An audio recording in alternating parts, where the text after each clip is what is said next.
Hello once again, this is Andrew with the Play Critically livestream and the Switch Focus podcast, and today I'm going to do a first look livestream of two games on the Nintendo Switch, Darkwood and Slay the Spire. Darkwood came out last month. It's a survival game, which I'm constantly on the lookout for a survival game I enjoy. I haven't found one yet, but I love the idea of the genre, so I, I really want to find one I actually like. And Slay the Spire is a card game. Something about climbing a spire. It's supposed to be really good, but let's jump in and see how I feel about them, starting with Darkwood.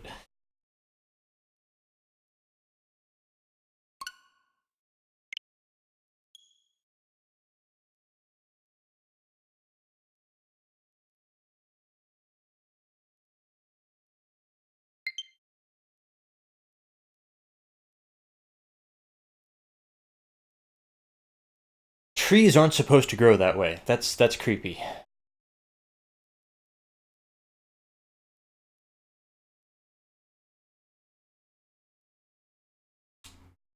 I guess it's loading. There it goes.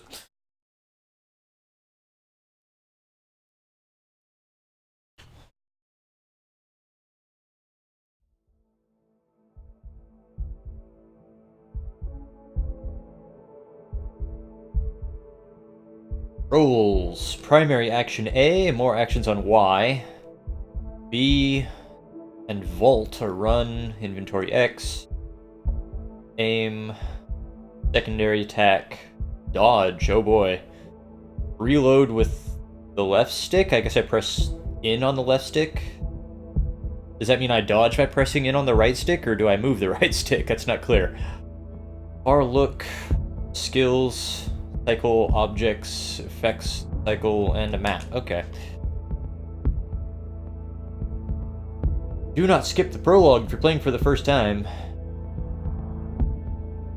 Let's turn that off. Nightmare, the ultimate thrill. Death is permanent. Unforgiving mode, you have a limited number of lives. After that, it's game over. The forgiving mode, when dying, you drop a part of your equipment. Yeah, let's play on normal.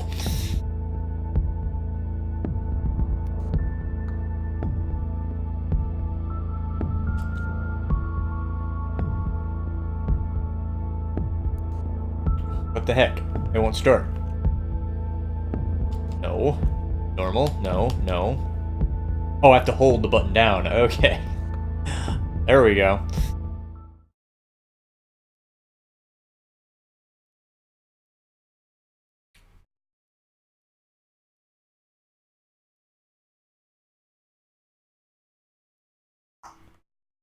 You are playing a challenging and unforgiving game. You will not be led by the hand.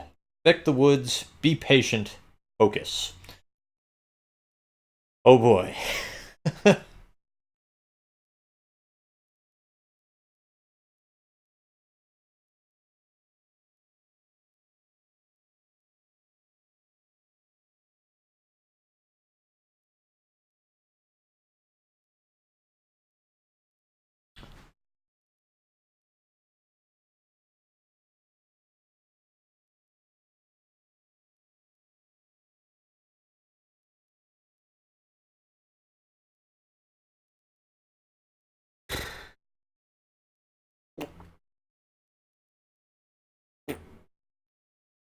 Lots of loading on the front end on this game.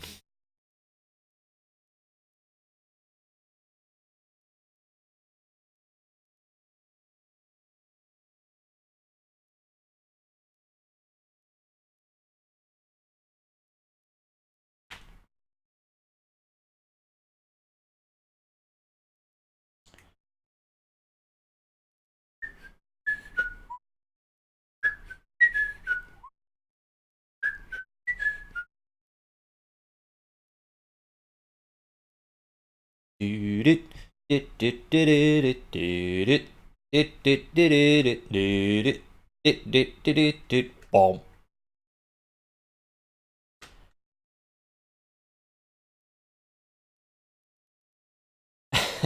Okay. How you doing? Doing good? Yeah.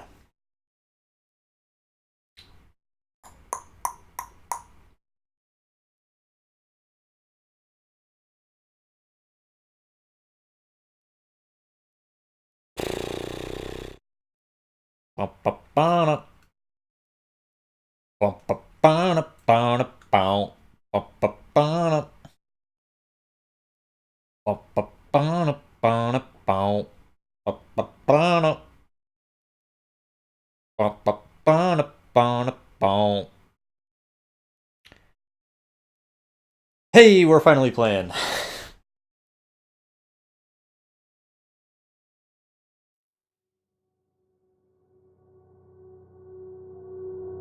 I see hatred and fear in their eyes.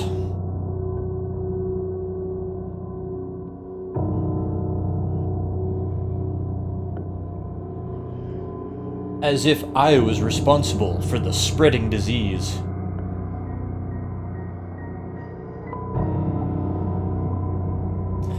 As if I were the source of all the misery plaguing this land.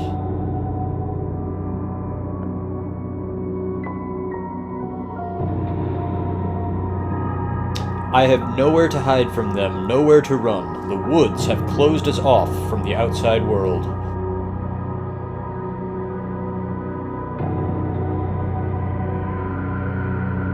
We are all doomed. Doomed! Doomed!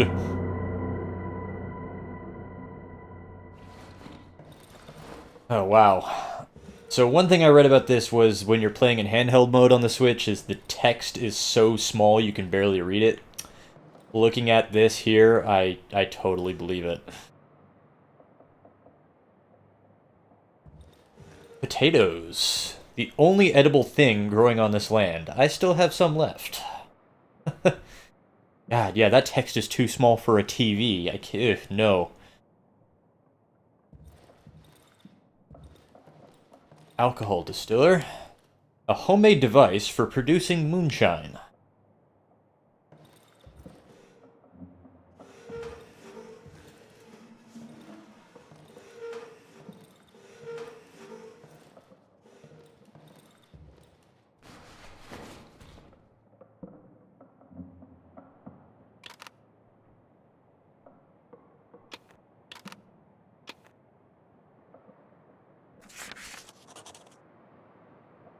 Okay, a blank notepad. Okay.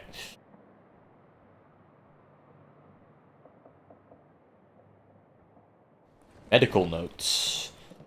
I know these notes by heart. I don't want to read them now. Okay. Well, I don't know them by heart.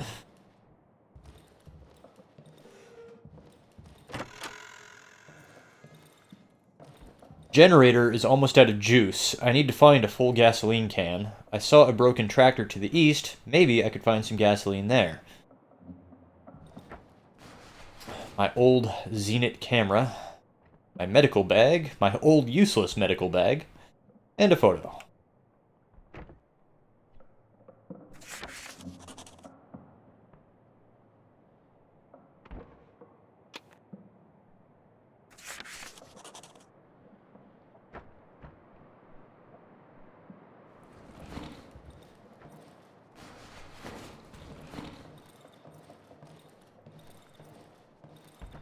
Cages. This time they're empty. What about next time? What does that mean, this time they're empty? That's a very strange way to phrase that. The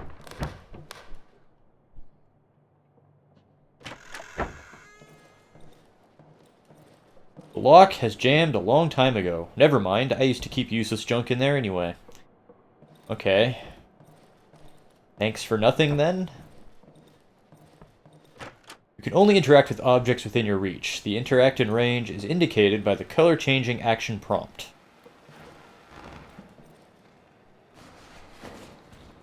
Quickly produced moonshine, barely filtered.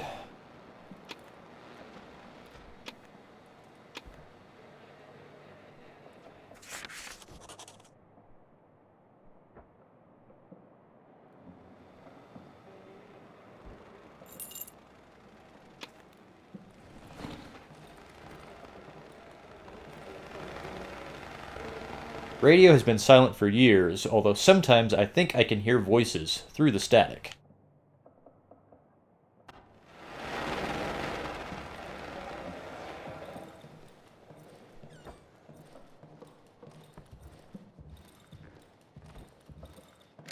The Y button next to the object indicates that more than one action can be performed. This item, press Y to open the action menu. And use my key. There we go. The heck is that thing? Oh, it's a dog. Okay. My dog. I don't think he's going to make it. I should end his suffering.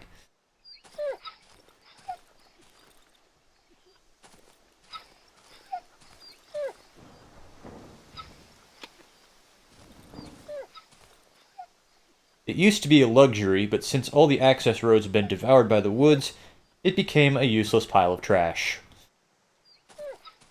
People's Tribune, daily newspaper of the Polish People's Republic. And I don't speak Polish, so so much for the newspaper. A large humanoid doll with a carved-out face. Creepy.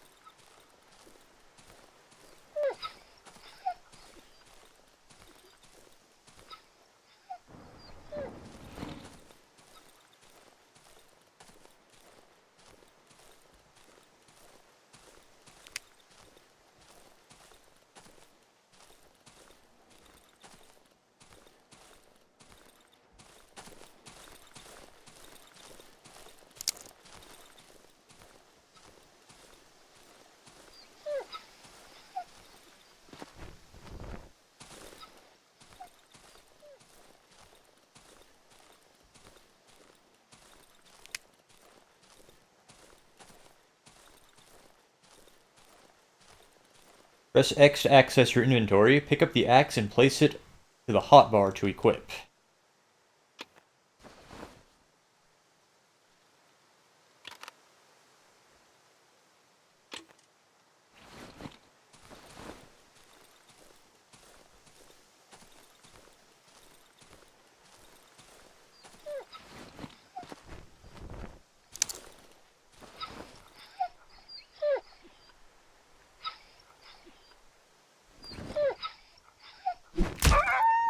Sorry.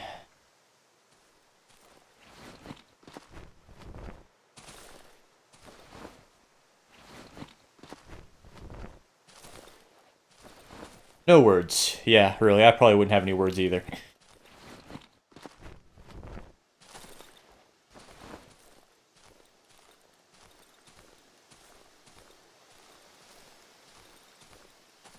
The weapon selected in your hotbar, hold ZL to take aim, then press ZR while aiming to attack. Yeah, I figured that out.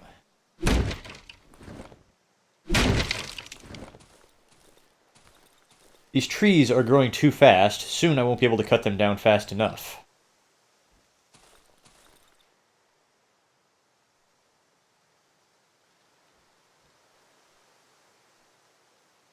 Snare traps. I must be careful, the woods are full of them.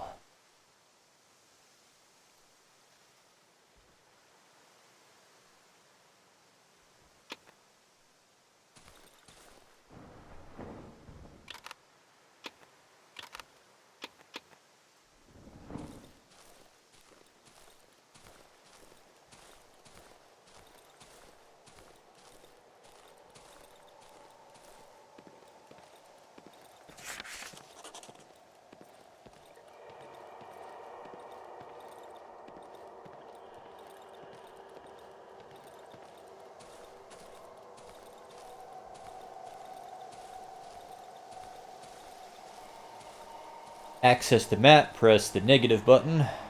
Oh, that's a nice map, actually. Your position on the map is not marked. When you discover a new location, it will be added to your map. Your current location is indicated in red. In order not to get lost, you need to learn how to determine your position relative to discovered locations and landmarks. Okie dokie. The woods have devoured all the roads that connected us to the outside world. No one is able to pass through this thicket, he said while passing through the thicket.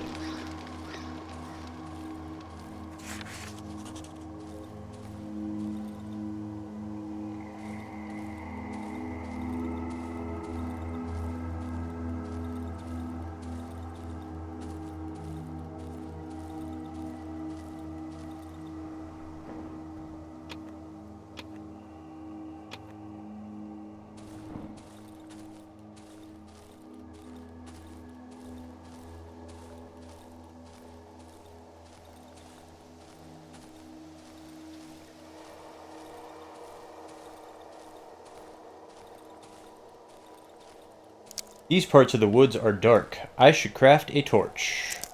Press X to access your inventory and crafting menu.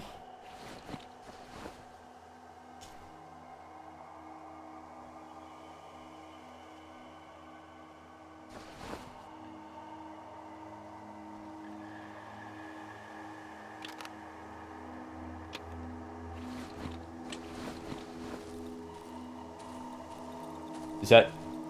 Oh, that is actually making a big difference. Okay, it's like... Doesn't really seem to be helping me much, but... I suppose it is.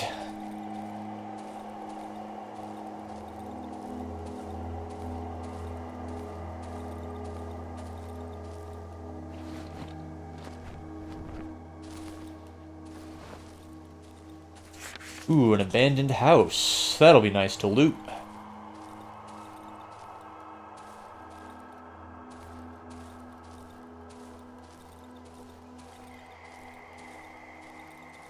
In a few days, it will be completely absorbed.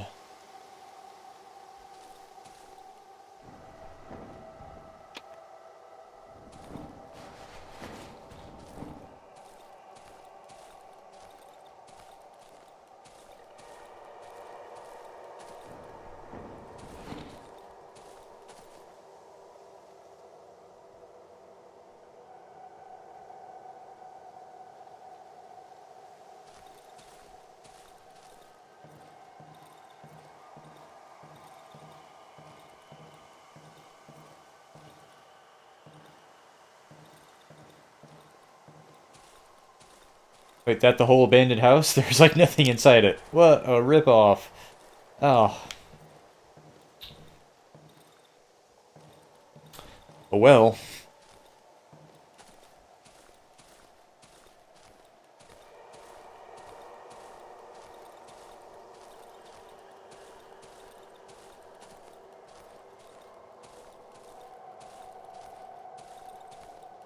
Enter Farlock, hold ZR and use the right stick to move the cursor. All on-screen prompts will be hidden so you can explore the world.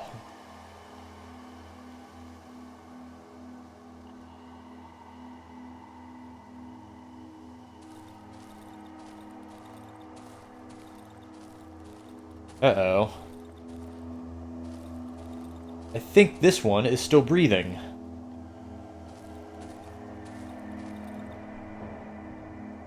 If there's an exit out of these woods, this key will surely open it. Yeah, sure.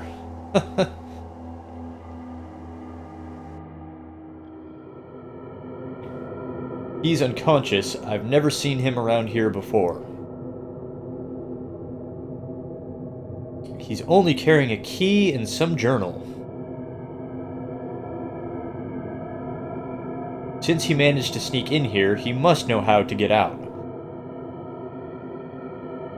Of course, you won't help me voluntarily. Oh, yikes. But that...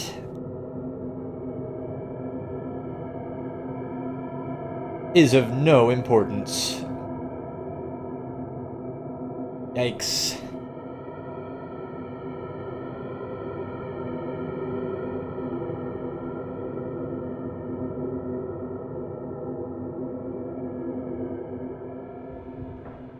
I need to get out of this accursed forest.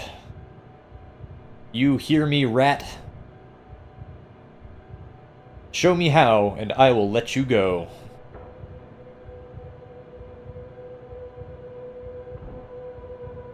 I sometimes hear her voice. She's calling me. Is that actually a rat on the floor that's talking? I really can't tell. Calling me to return home. Everything is so small, I can't really tell what anything actually is.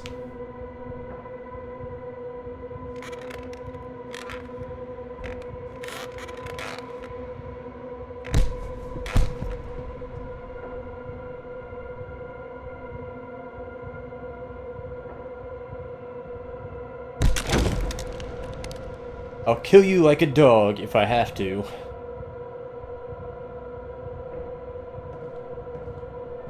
He will too, he's killed his dog already.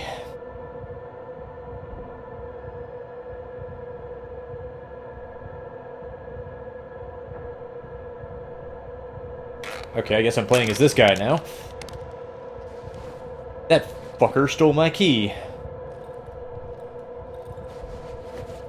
I'm hurt. I could use these rags to craft some bandages and heal myself.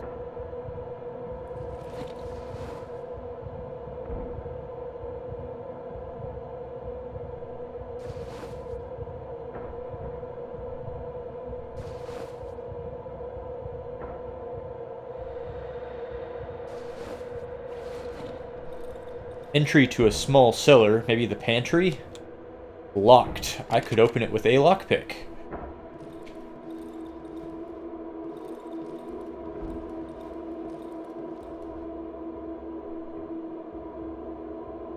Unlocked. Very good. Shovel. It's heavy, but has good reach. And a flashlight. Cool.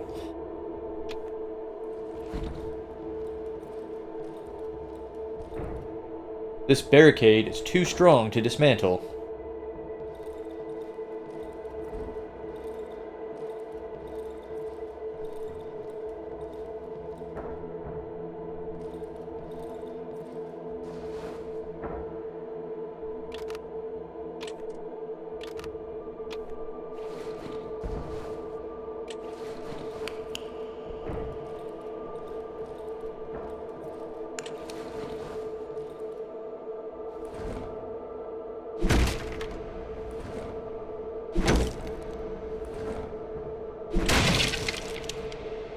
Item's no longer usable. I need to repair it, but I got the door open. Oh, shoot.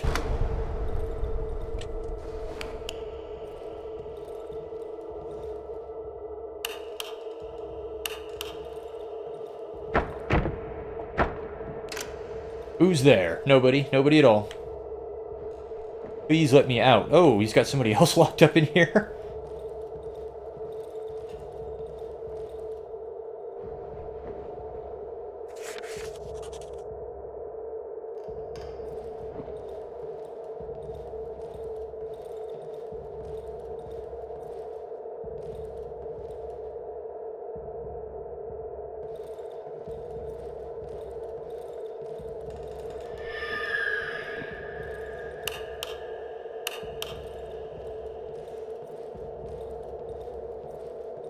Okay, the password to this door must be around here somewhere.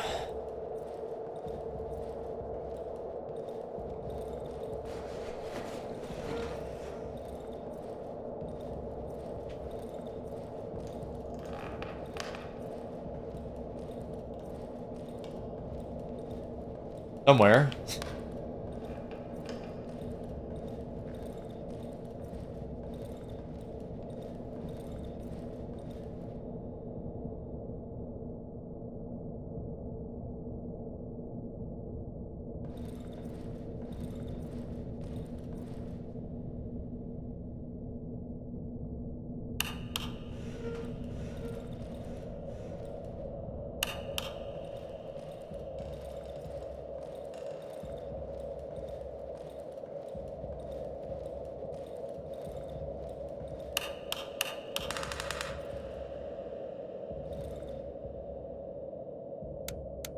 Wrong code. Yeah, where's the code written down?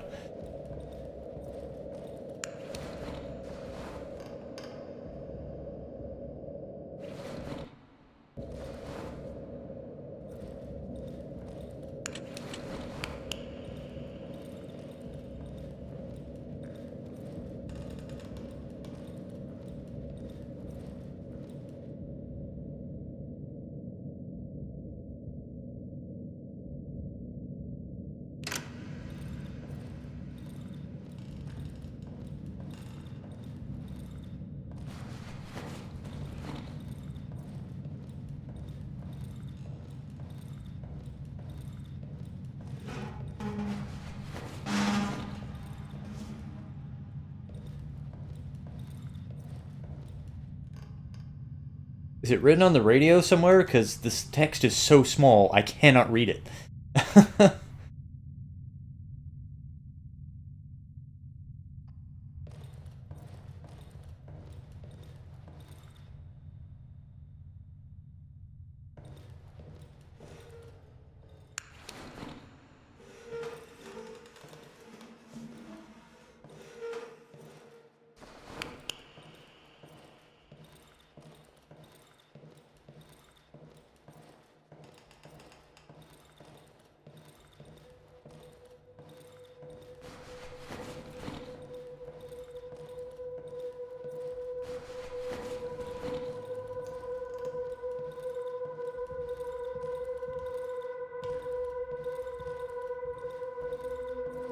I have no idea what I'm supposed to do.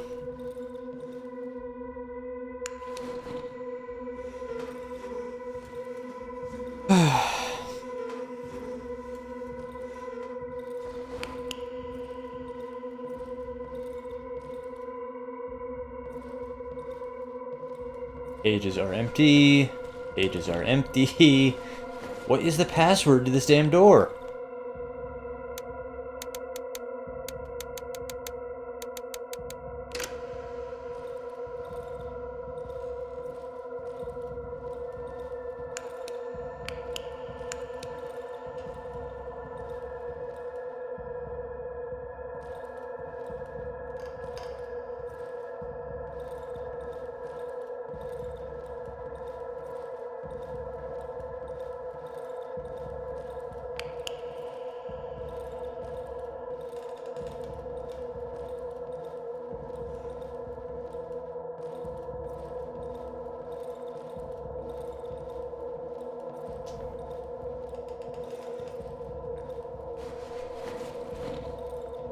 Something's supposed to spawn that didn't spawn? Because I'm really confused right now.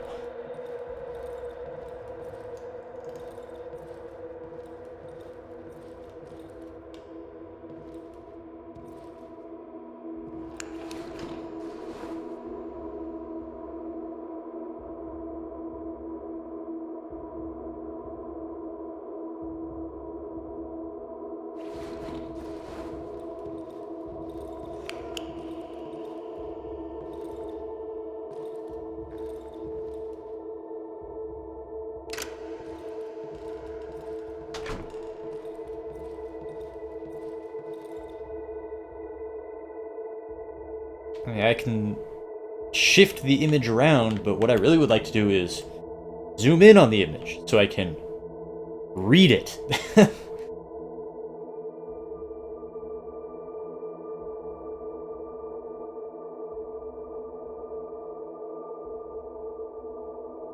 Wow.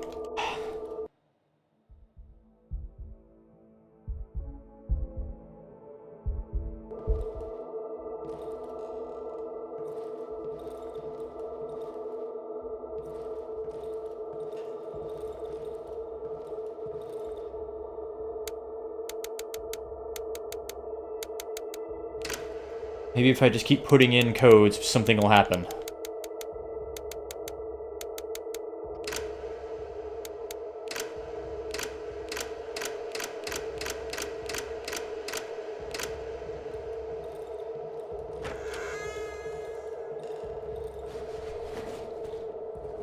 What am I supposed to do?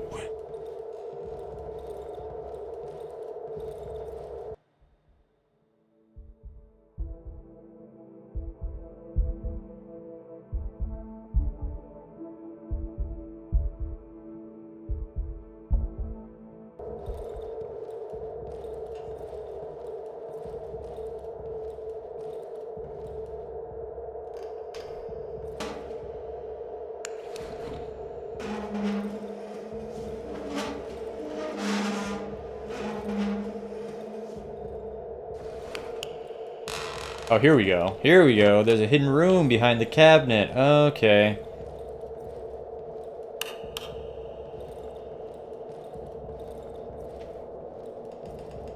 Just a little pop-up coming up and saying, you can move things would be nice.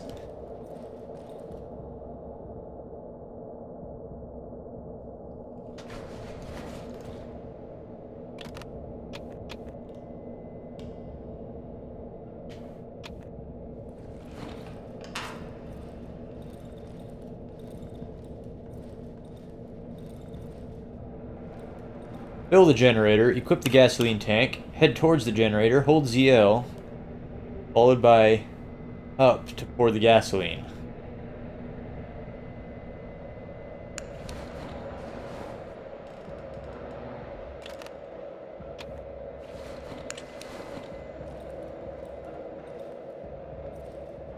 Oh, A. A to refill the gas.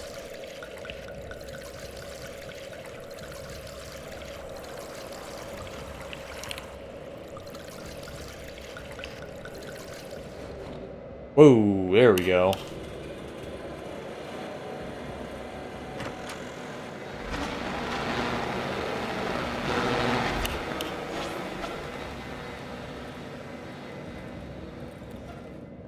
Four, 8, 9, 2.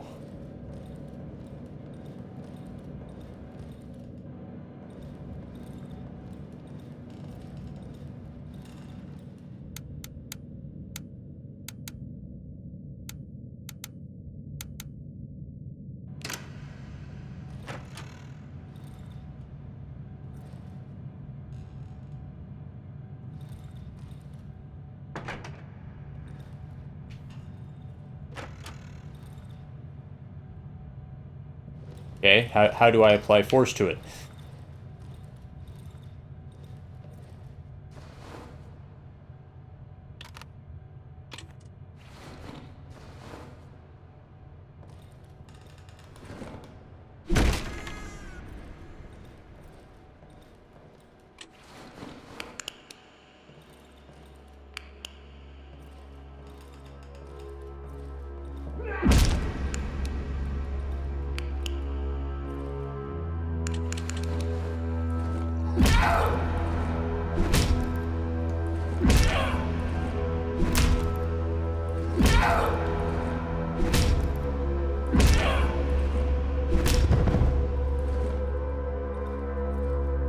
Plastic chick. Oh. We killed somebody for a trinket. We are terrible. We are awful. And now he's laughing at me. How do you want to get out now? You think you can manage all by yourself? Probably not.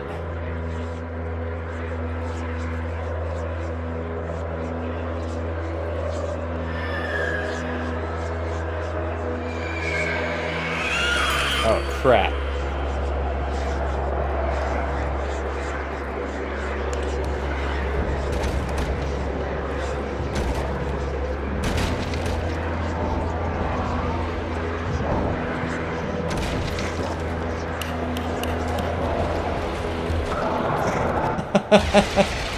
Well, something just happened. I have no idea what.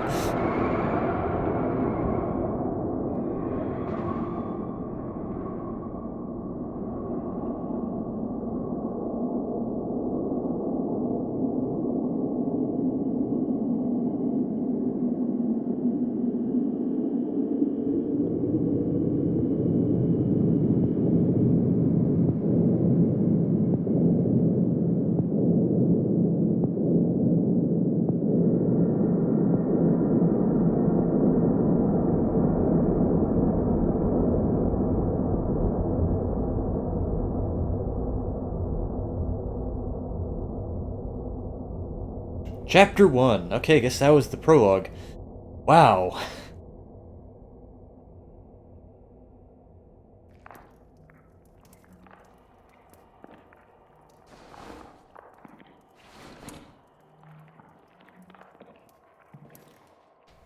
Pleasant warmth is emanating from the oven. I can sense a strange yet familiar scent. It's the smell of the protective substance, which gives me relative safety after dark. The vapors rising from the huge cauldron are distributed all over the house via long pipes. As long as I remain inside my hideout, I have a chance of surviving the night. Examine the oven. When I arrived here a couple of days ago, the oven was basically prepared. I just needed to light it up to ensure my safety at night. This cottage must have been one of our hideouts. The inhabitants of these woods don't need to inhale this revolting gas. The label on the bottle says, "Staying out of the reach of the protective substance after nightfall results in immediate death in 99 out of 100 cases. It is advised to evenly spread the gas inside the sleeping area. Warning, even a properly prepared substance does not guarantee 100% safety. Remain vigilant.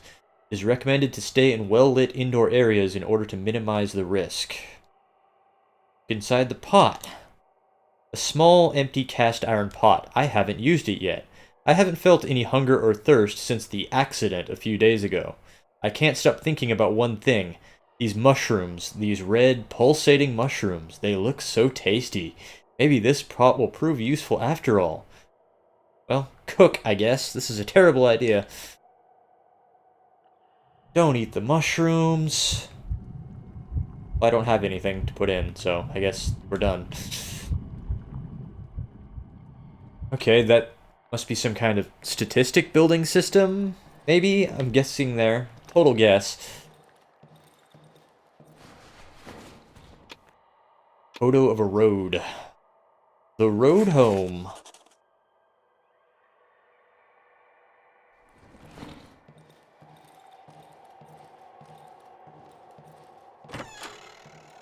Yesterday, I barricaded one of the windows. If I want to stay here for some time, I should do the same with the other windows.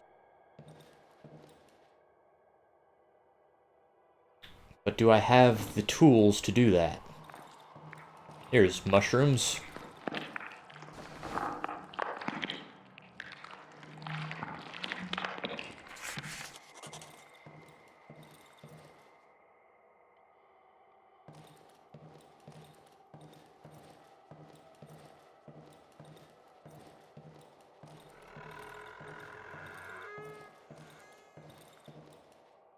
Well, looks like I can't barricade that hole, but I can move this.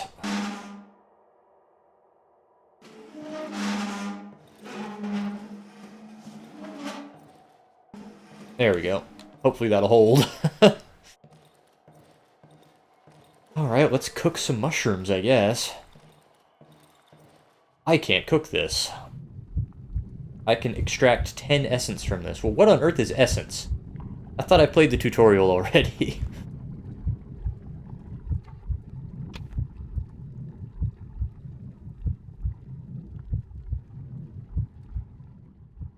Okay. I have 10 essence now, whatever that means.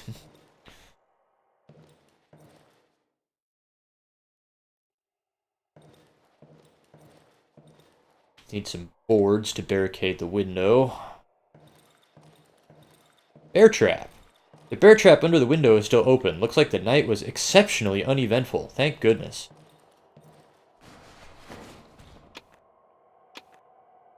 Mushroom book. The title reads, "The Use of Mushrooms in the Household."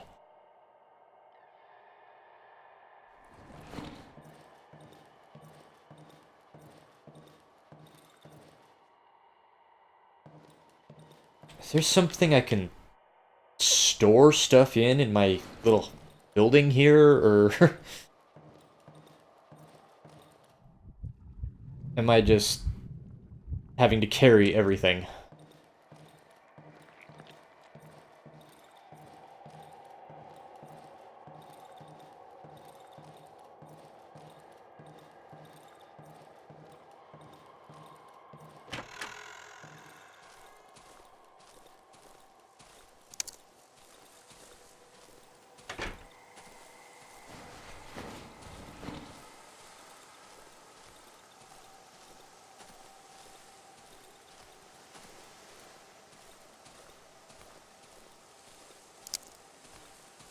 Oh, I got a little shed outside.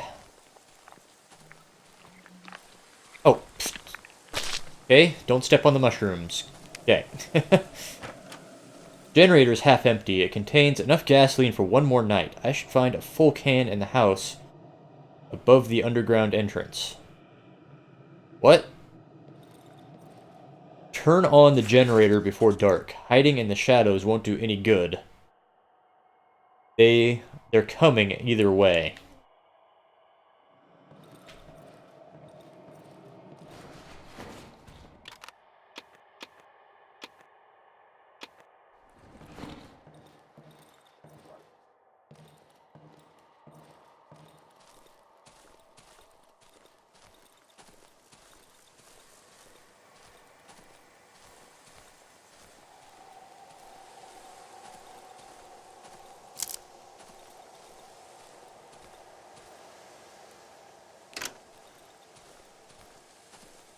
Convert woods and logs to planks.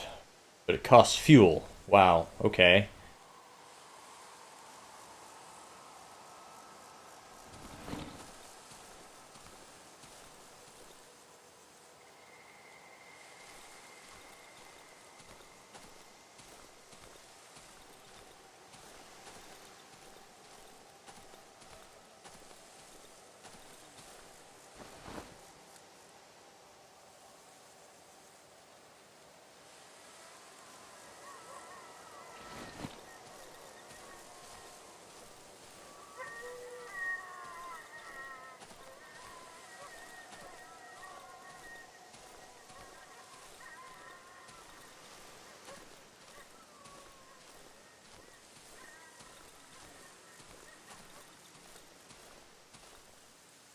What's the X on the map for? Underground entrance. Uh-oh. Nice doggy. Nice doggy.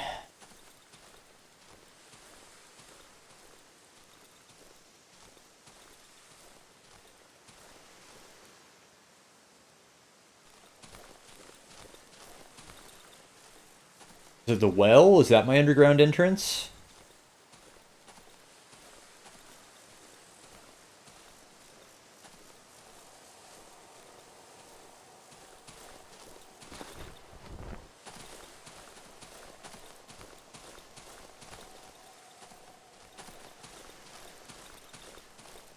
How do I tell what time of day it is?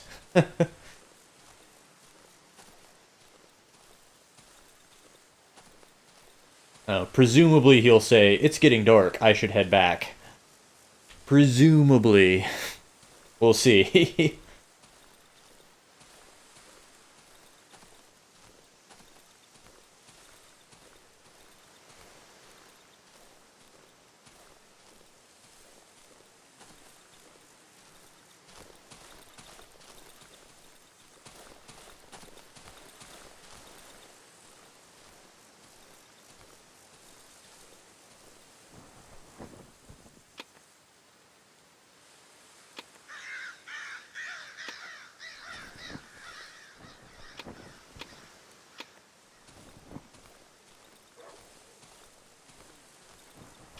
Okay, let's see if I can do something with these wood logs. Uh-oh, there's another dog.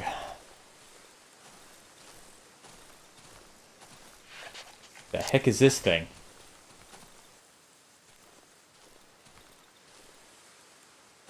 Guess that's a bush? I don't know. It seems like I should be able to tell what's a bush just by looking at it, but I really don't know if that's a bush or not.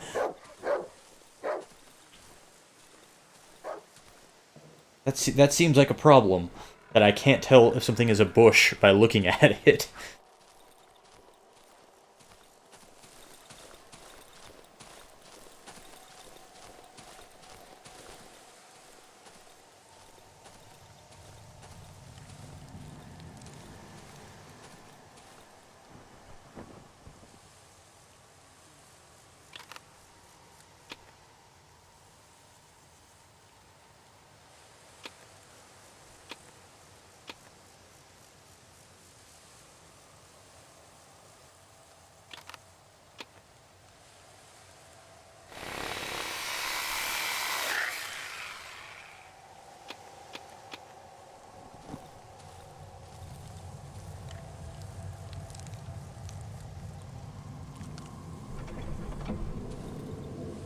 Okay, so I can heal. That's handy. Oh boy, but those boards are hard to get a hold of.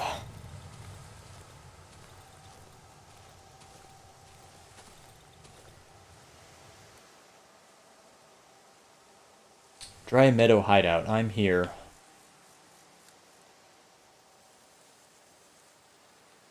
Where's his underground entrance, though?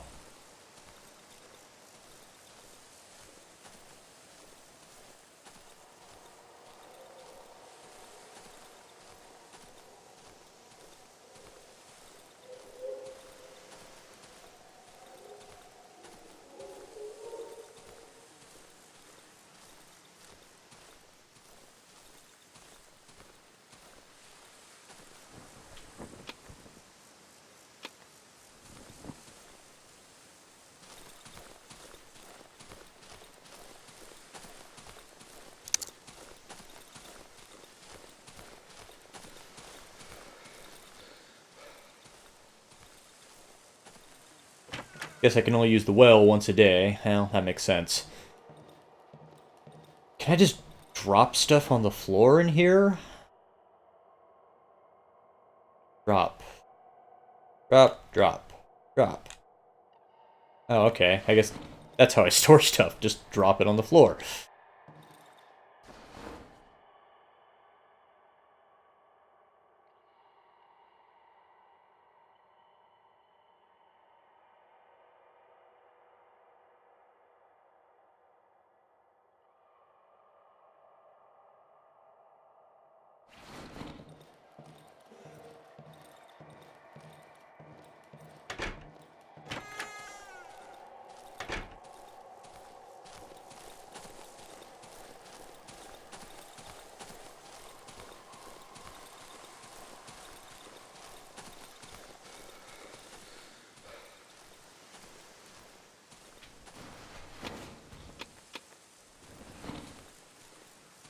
I really need to find more fuel, though. Can't do much without fuel.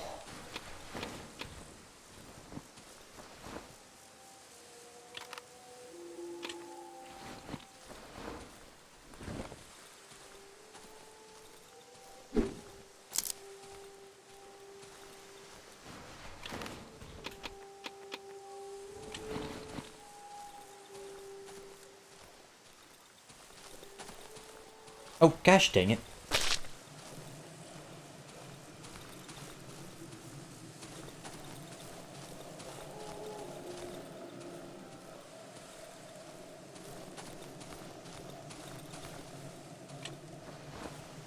This poor bastard probably died of starvation. Well, thanks for the stuff, anyway.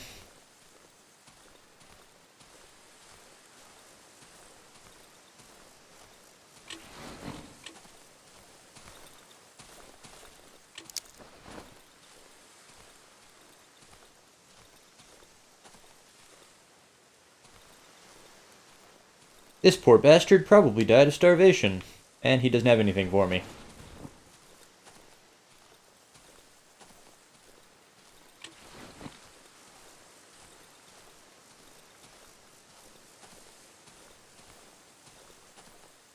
Oh, what is this? Starting to see the limitation on the map now.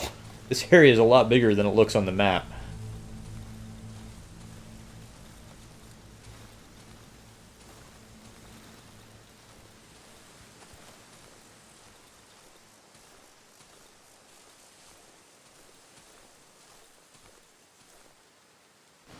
Scrap metal. That's new.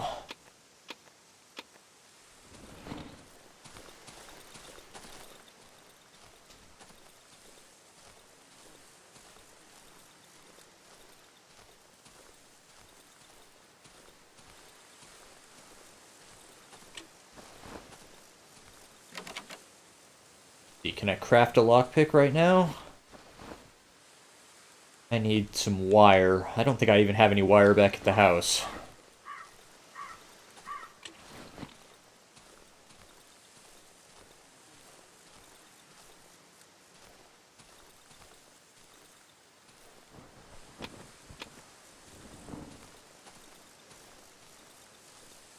Oh, what is that? Wolf's Camp.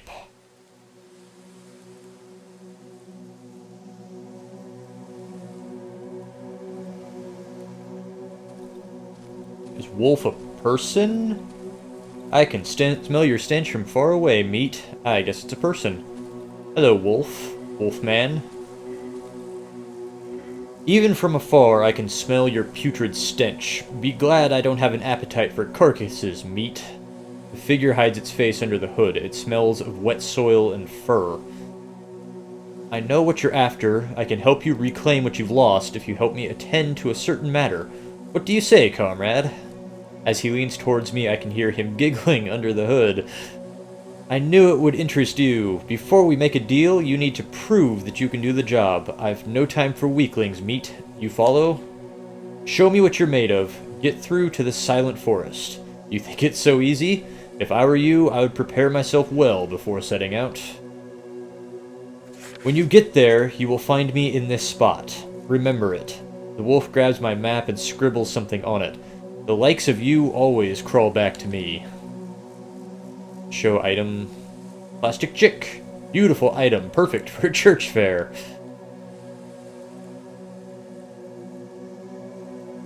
Better forget about the road home, meat. Around here, all the roads lead to nowhere. Can I get the same? What's that you got there? The wolf snatches the photograph from my hand and studies it carefully. Finally, he snorts, his thick yellow spit landing on the photo. Ha ha ha, this road doesn't exist anymore, overgrown with trees like all the other ones. The wolf throws the photo to the ground. Better forget about the road home, meat. Around here, all the roads lead to nowhere. Fun. I wouldn't recommend wandering around these woods at night. It would mean certain death for you, meat. Better hide in that hideout of yours before dark, and pray for the morning light. I'd avoid getting into trouble if I were you, meat, or at least until you get a decent weapon. If I were you, I wouldn't venture too far from here, unless you get bored of your lousy life, meat. Only a few returned from the dense woods, and those who made it back were not able to share their happy stories. Let's see, what does he got? Wire. Toolbox, I probably want that. 9-volt battery. He's got gasoline. I need gasoline.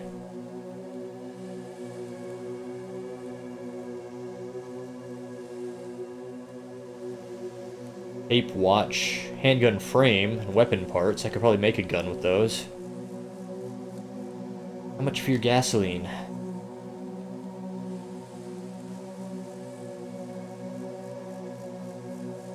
Guessing the red means he doesn't want it.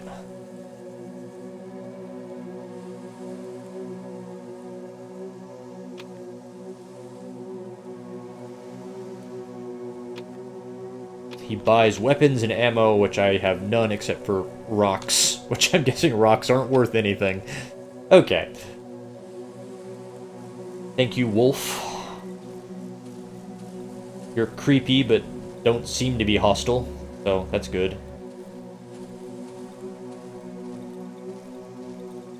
Watch out for the poisonous mushrooms.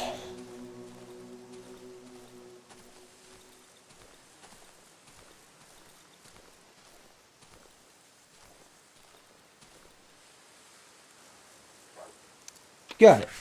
Oh, I got scrap metal for it.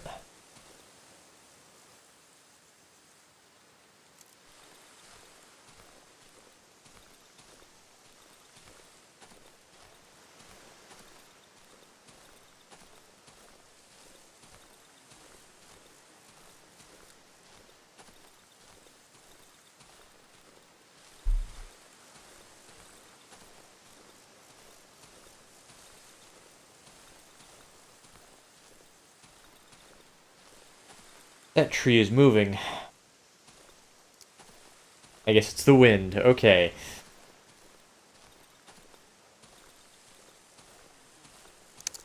Broken tractor.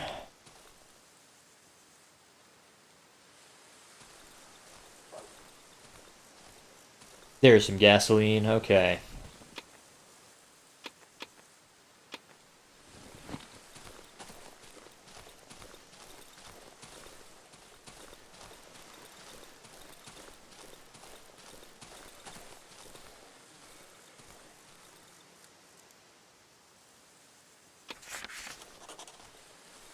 Probably should resist my desire to run everywhere. Okay, so the underground entrance should be somewhere between here and my house. That was marked right away on my map, so it's got to be something important. Here we go, underground entrance. Oh, it's a whole building. Wow, okay.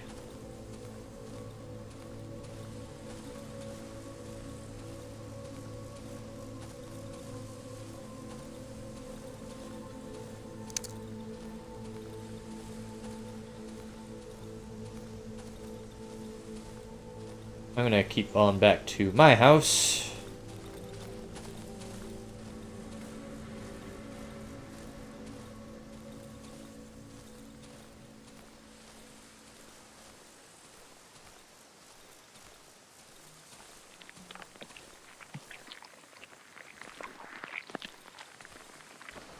Got it. Odd-looking mushrooms. Why can I suddenly harvest the poison mushrooms? Wouldn't let me do it before.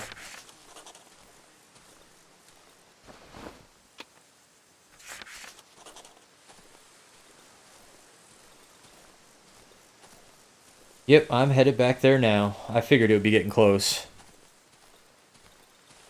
I would prefer an on-screen clock, but I understand why they don't give you that. I understand what they're going for here. But at least it gives me some warning when it's getting close to nighttime. Maybe I can go put that gasoline in a generator before it gets to be nighttime.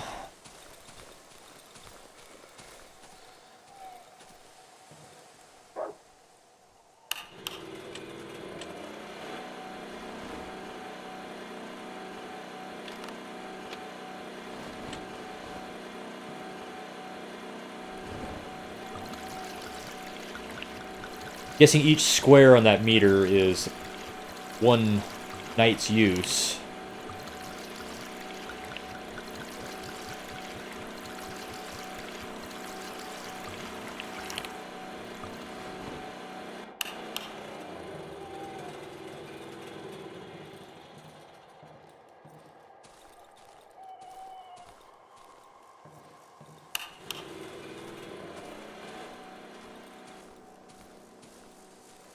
Now I'm wondering if the monsters at night are smart enough to attack my generator, because my generator is in another building and has no protection.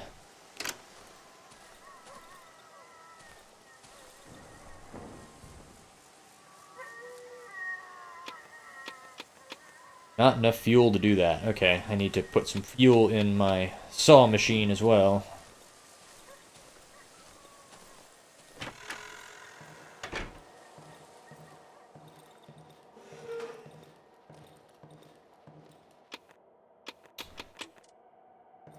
Okay, that kind of sucks. I wish there was just a box I could stick them in.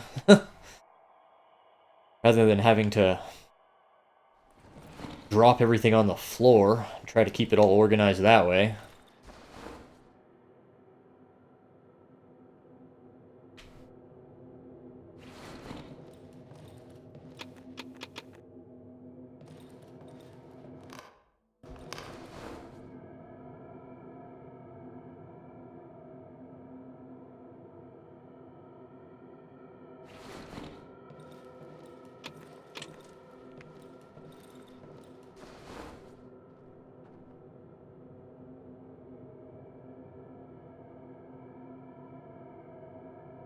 I don't really have a weapon right now, so that's probably not good.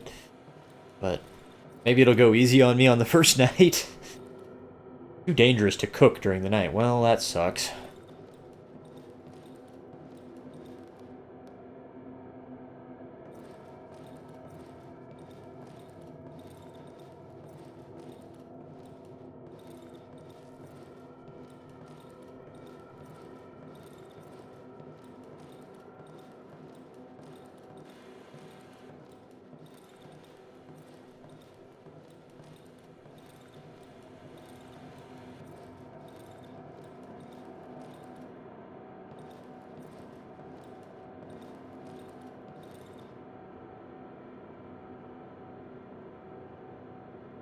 Okay, do I just stand here and just wait for the night to end, I guess?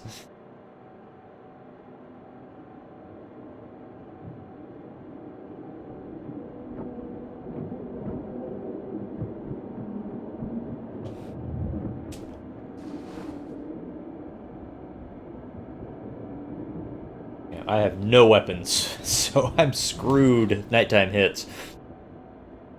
Or if nighttime already hit. I'm screwed if an enemy hits me. I have nothing to defend myself with.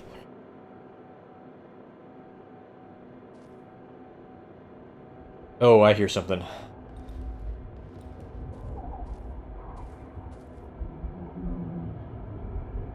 Guess I have this torch.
A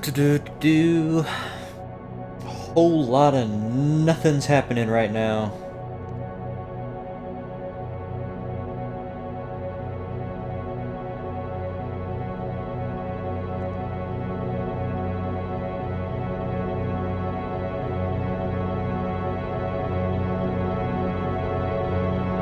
Hey, I think I made it. Day 2. Gained 100 reputation with the trader. Whoa, hi trader. Hi.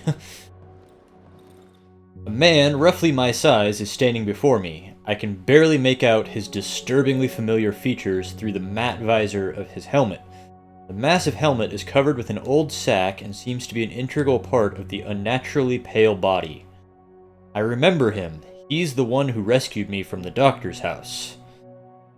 The man reaches out to me with his black hand. It's covered in charcoal. There's something written on his worn woolen glove. We need to stick together, brother. His lips are moving, but all sounds are drowned inside the helmet. He shrugs, then takes the huge sack off of his back and drops it on the ground, revealing its contents. Show item. He wipes his left glove on his pants, takes out the charcoal from his pocket, and starts scribbling. When he finishes, he lifts his dirty hand. All roads lead deeper into the woods.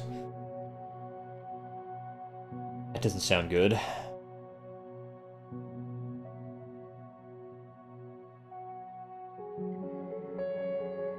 Maybe I can get some gas from this guy.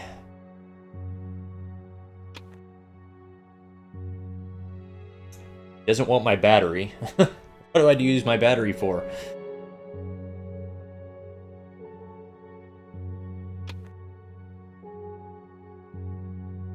Okay, I see. I see how the reputation meter up here for it works. I can actually just take an item and give him reputation for it. I wonder what I get for keeping my reputation up. But if I give him more of my stuff, then it costs me less of my reputation. He doesn't like the rocks at all. I don't blame you. I don't blame you. They're just rocks. Nails are worth 1 apiece. Well, will you just give me the gasoline for reputation? He nods. That's an interesting system.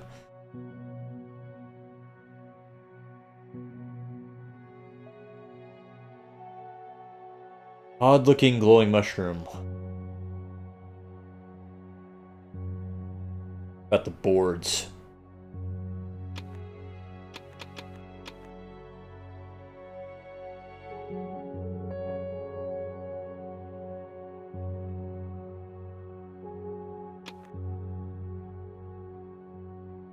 Oh, shoot.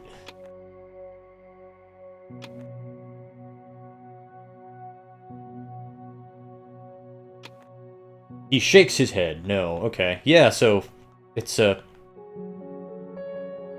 like that system, actually. I really do.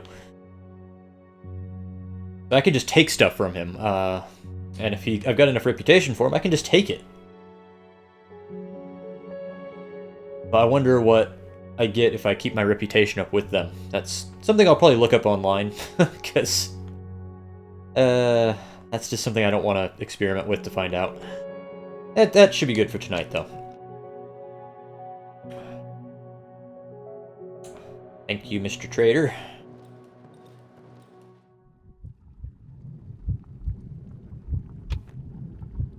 Okay, what do I get for reaching 50 essence, though?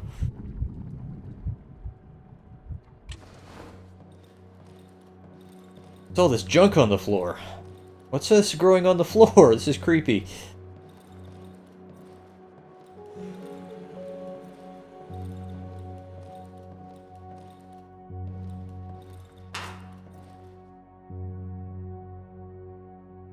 A crude weapon, bored with nails. Well, better than nothing, which is what I have right now.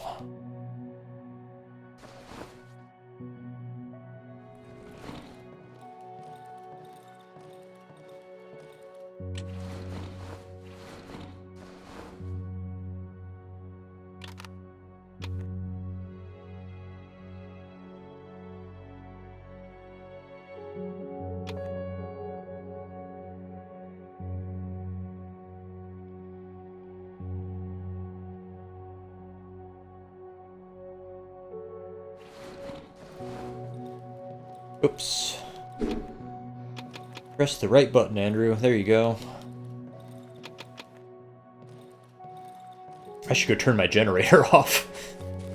Notice how much generator fuel I'm wasting.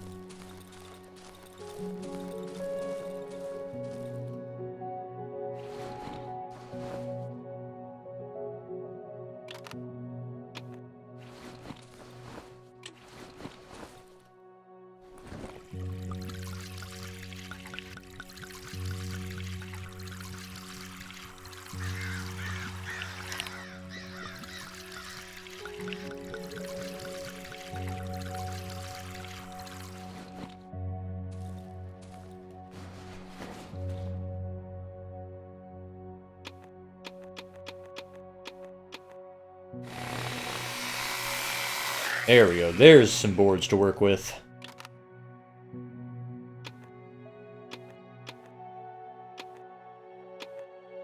Can I just leave these in here? I can. That's handy.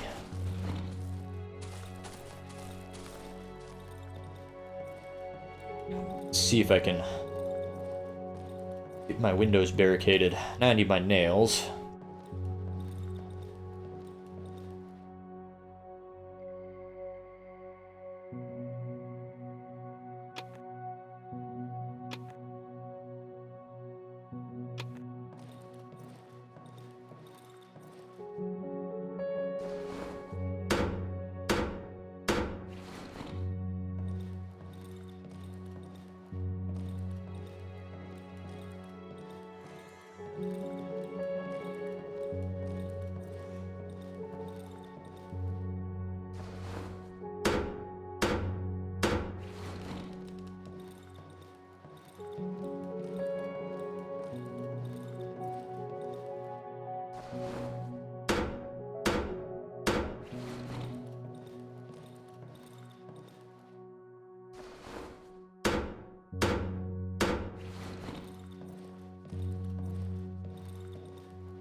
Oh, come... Aww.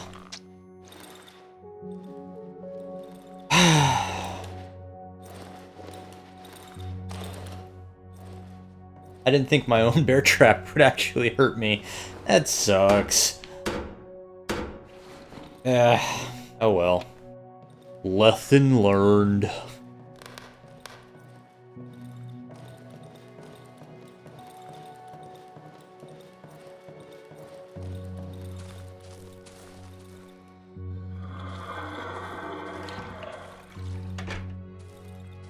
Okay, can I make a lockpick yet? I don't think I actually have the parts to make that yet. I need 2 pieces of wire. I only have 1, so no. No lockpicks for me. Maybe I can get some wire from the trader, because...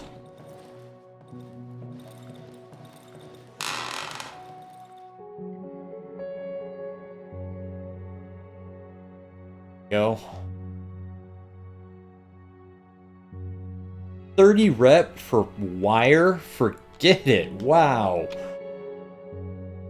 I might need a lockpick to get into the underground entrance, but I'm not sure.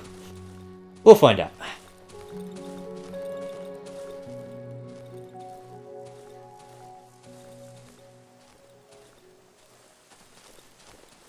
I didn't think wire would cost me that much rep. That's almost as much as it costs to get some gas. Hot.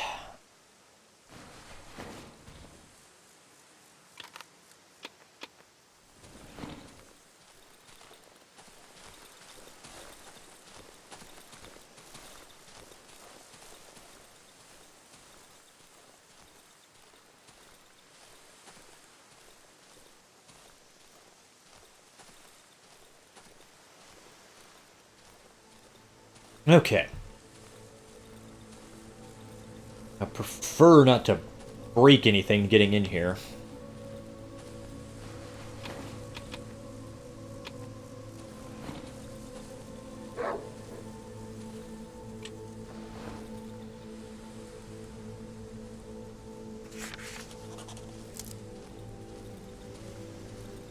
This is the house. I'll find the entrance to the underground here. I guess he knows what the underground is, I don't.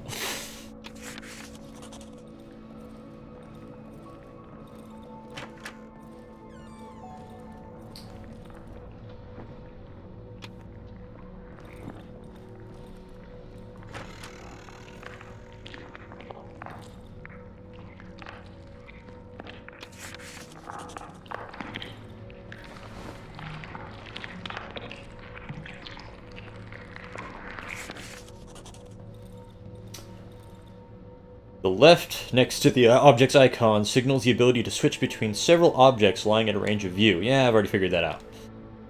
Thank you, though. There's a lockpick. Very good.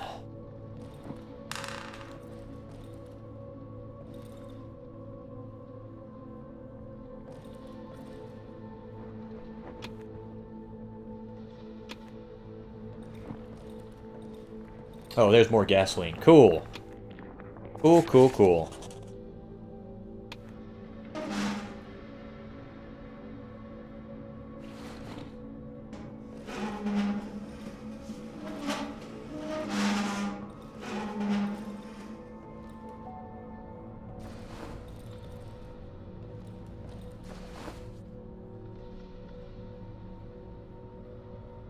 Underground entrance. The entrance to the underground tunnels. Why am I going to underground tunnels? Did I miss an explanation or something?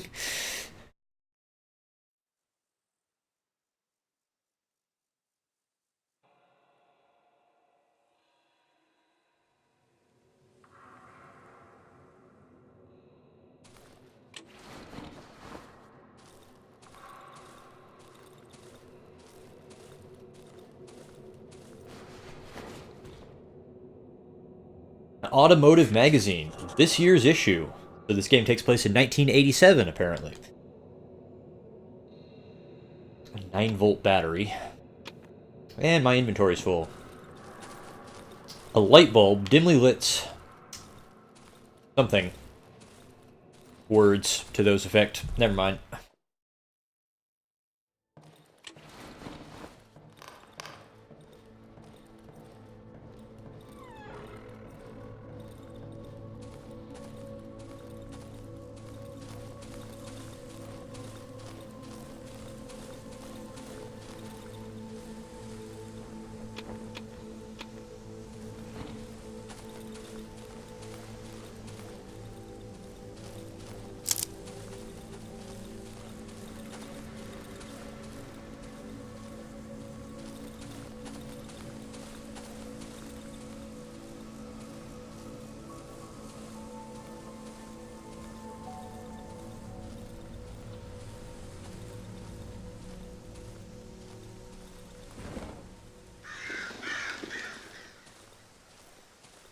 Oh, more gasoline. Cool. Now we're getting it. I'm almost suspicious of how much gasoline I'm getting now. I thought gasoline would really be the stuff you would have to struggle to get. Maybe that's true later on. This is Chapter 1.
Am I just wasting it now, or...?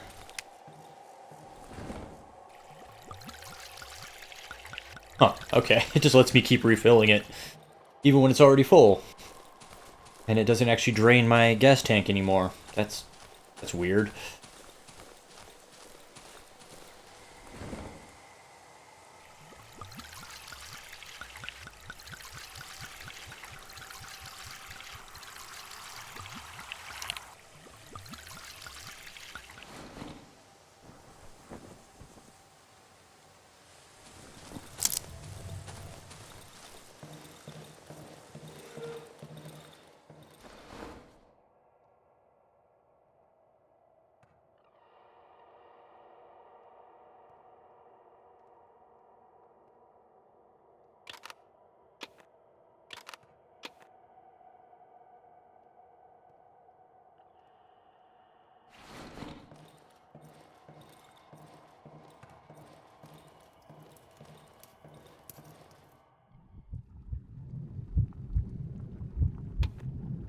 Oh yeah, upgrades. Cool. Okay. I will be able to see further.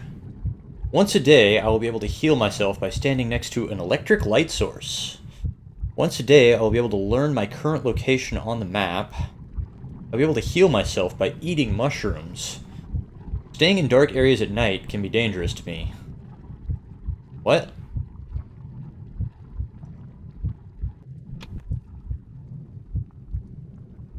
How is that an upgrade? I'm confused.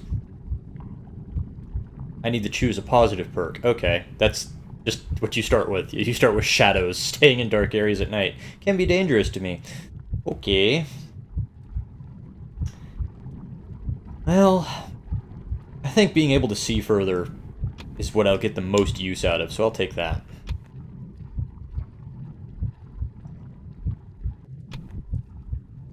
Alright, upgrades. I like that system. That's cool. Alright. And I lost my torch. What do I need to make another torch? Probably lots and lots of stuff. Okay. Matchstick.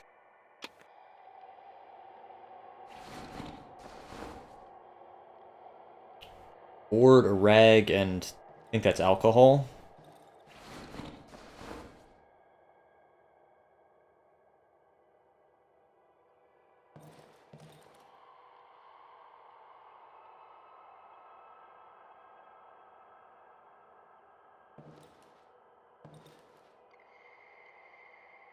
Oh boy. Sticking everything in a stack doesn't work very well like this. Board, matchsticks, rag. Need alcohol, and I don't think I have any.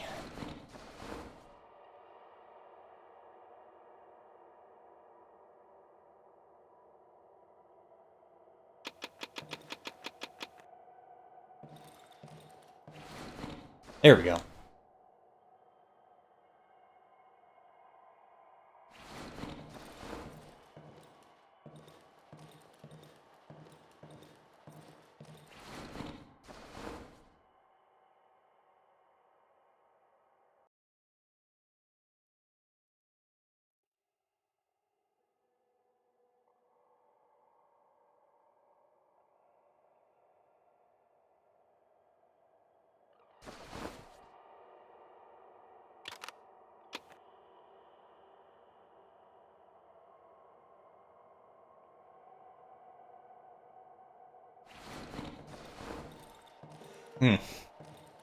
I really don't like that inventory system. I wish there was a different way of doing it than just dumping everything in a pile on the floor.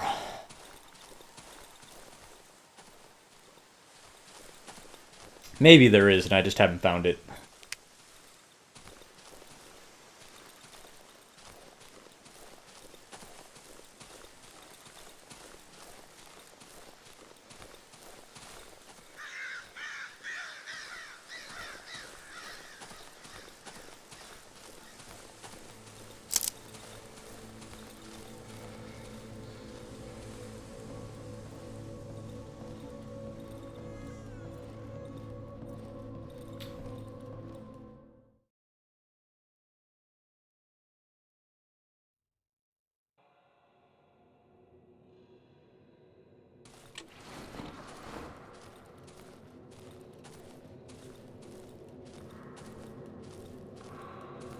The thick wooden posts barely hold the soaked ground and the tangled roots. The construction seems on the verge of collapse.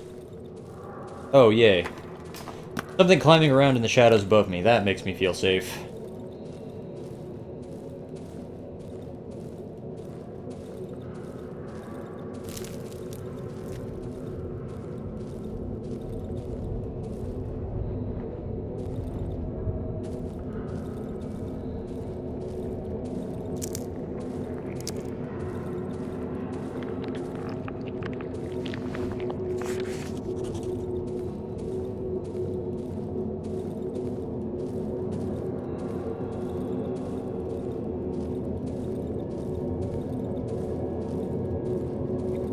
Armored door.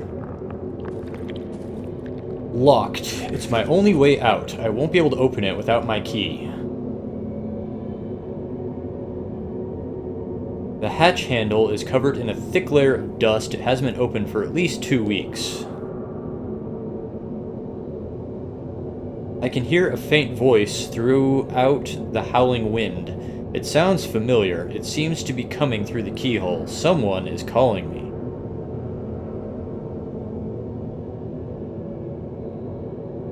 So this must be where the chapter ends. Okay. Well, now I know why he was talking about the underground passage so much. This is where I get out. Oh, shoot.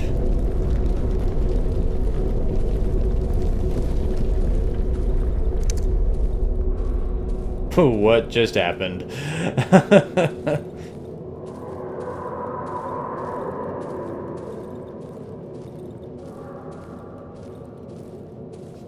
Oh, I have a journal?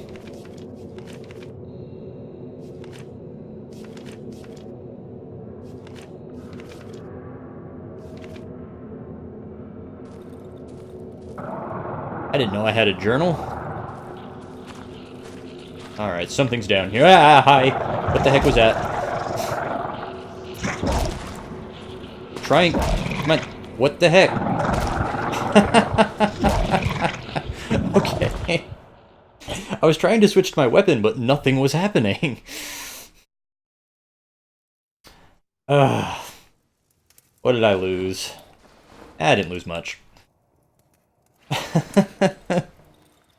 Okay. So, So that's Darkwood. I think I kind of like it, but it's way harder to play than it should be. It's too small. I can't see anything, and this is on my big display TV, and oh god, playing handheld on the Switch? No, no, I cannot imagine this being even playable playing handheld, but I'll try it later to see what it's like. But that's a problem a lot of games have, where the developers... I don't know what display they're making them for, but they're not making them for displays people actually play on. The text is tiny. Oh. But anyway, this is a double stream. I'm also going to be streaming Slay the Spire, so let's take a look at that one.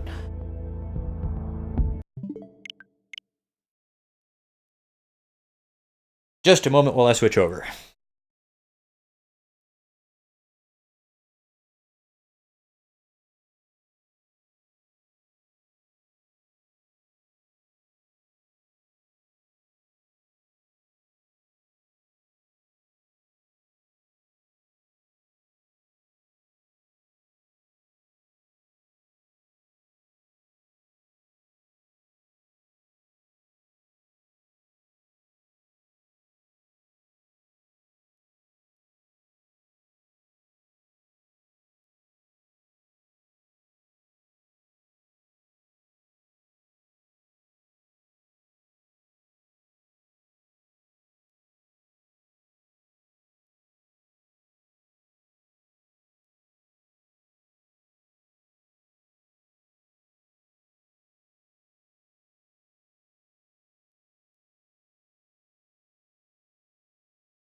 Alright, so now I'm going to be checking out Slay the Spire on Switch. This game has an incredible amount of positive buzz behind it. So I'm hoping I'm hoping that I'm going to dig it. More than Darkwood. I'm on the fence on Darkwood. I need to spend more time playing it. It's... I don't want to talk about Darkwood. I don't want to spend the next 10 minutes just talking about Darkwood. It's so hard to see what anything is in that game. And I think that's just entirely because it was just not designed to be played on the Switch. Yeah. Anyway. Slay the Spire. Here we go.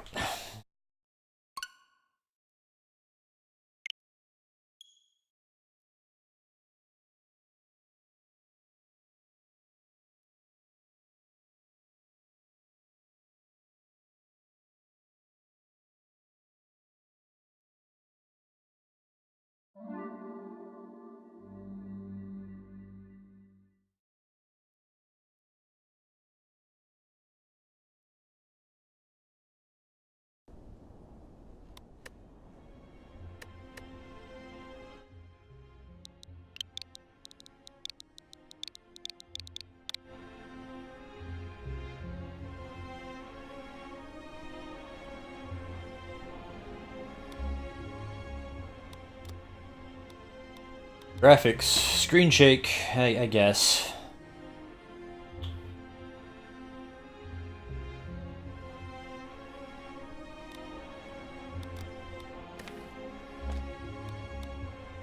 Standard, embark on a quest to slay the Spire. Daily climb, a new challenge is available once a day. Compete with other players for the highest score. And custom, play a daily climb to unlock this game mode. Okay. The Ironclad. The remaining soldier of the Ironclads sold his soul to harness demonic energies. That's never a good idea. You shouldn't do that. 5 unlocks remaining. 0 out of 300 to the next unlock. I can enter seeds. That's cool. Character is unlocked by completing a single run.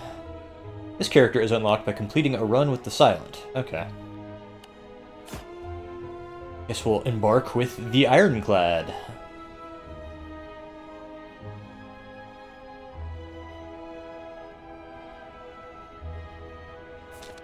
Act 1, Exordium. Okay, I guess I just pick one. Select a starting room. According to the legend, all 3 of these are standard enemies, but if I go here, then I can get a mystery unknown room. Yeah, let's go with that. Defeat enemies by playing cards from your hand. Cards require energy to play. Once you are out, end your turn. Start of your turn, new cards are drawn and your energy is replenished. Play defensive cards to gain block when enemies are about to attack you. Block reduces incoming attack damage, but wears off at the start of your next turn. During your turn, you can observe an enemy's intent above them. If an enemy is intent on attacking you, be sure to gain some block. Okay.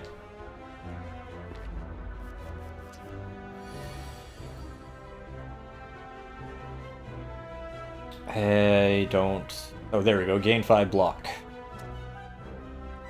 That should cover me for that 3 damage incoming.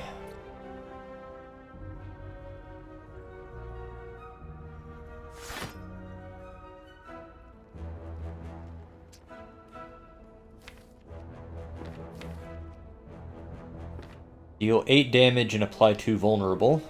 Vulnerable creatures take 50% more damage from attacks. Okay, well, yeah, we should definitely do that. Oh, that just applies instantly. Cool. Okay.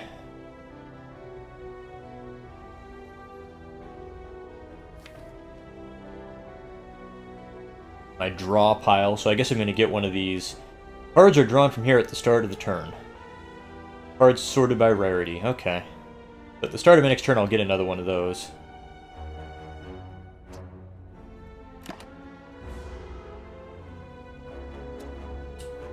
Sorry.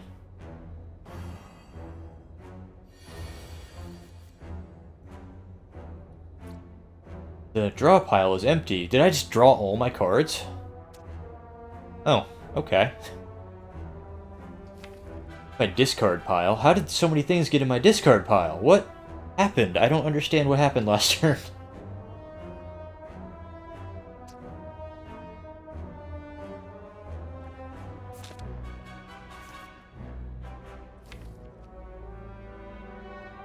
Start each combat with all the cards in here. So this is my total deck. Nothing... Nothing in here to get excited about.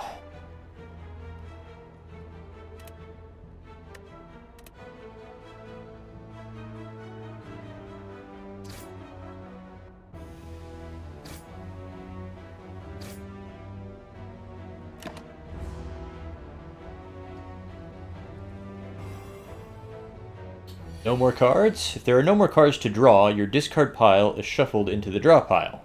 Got it.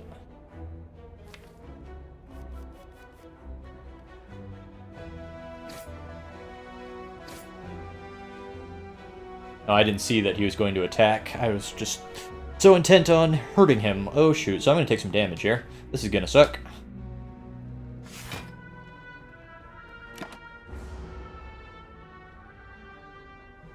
Exhaust. Slimed. Is there a way to look at my status effects? Okay, so that... Huh.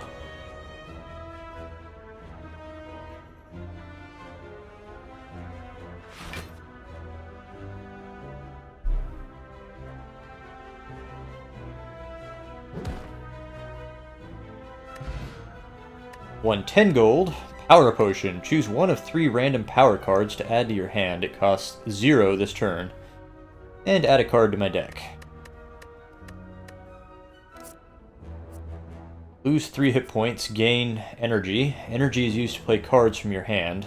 Okay. Gain 7 block. Exhaust a random card in your hand. Exhaust is removed until end of combat. I think that means it's the end of that fight.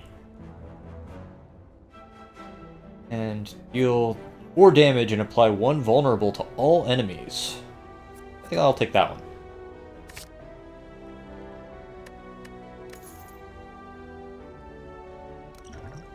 Potions. Drink or throw potions during combat. Potions stay with you between rooms. Got it.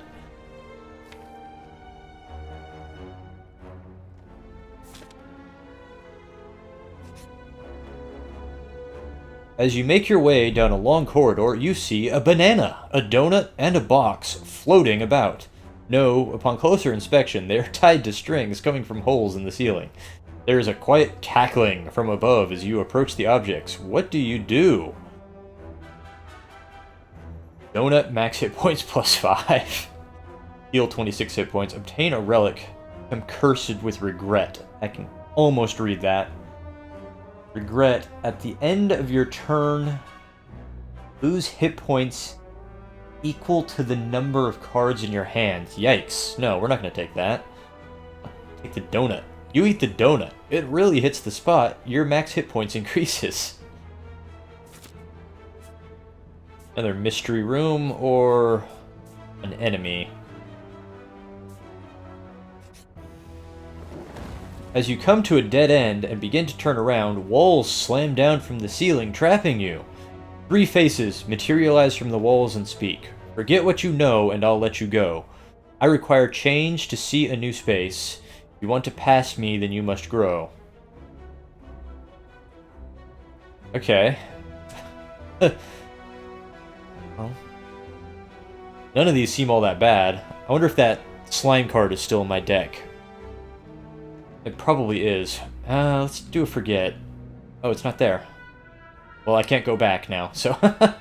Shoot. Well, I'll get rid of one of these strike cards, then.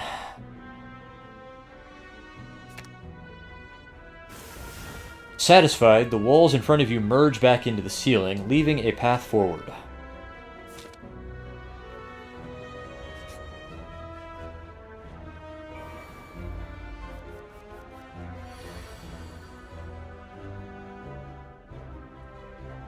Oh man, look at all that damage they're gonna inflict on me. Let's see, 13 damage incoming. Okay.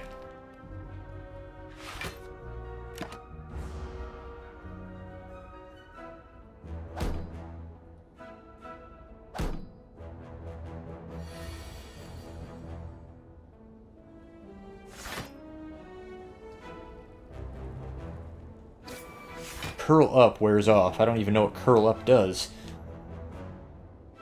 Oh, okay, it absorbs damage. Not enough energy.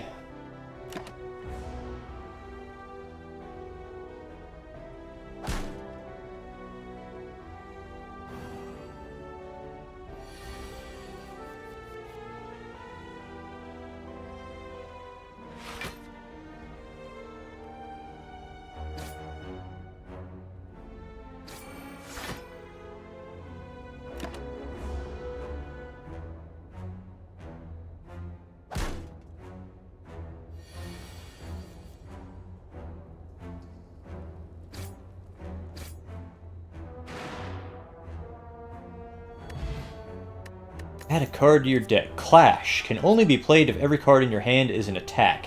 Deals 14 damage. So, like, if I used those events to remove all my defense cards, I could actually do some pretty cool damage with that Clash card.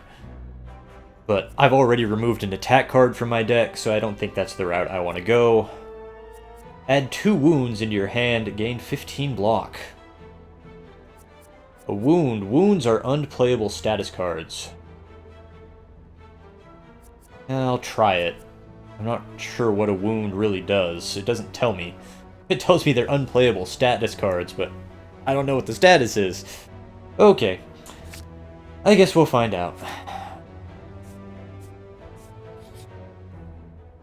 As you walk into the room, you hear a gurgling and the grinding of metals. Before you is a slime-like creature that ate too much scrap for its own good.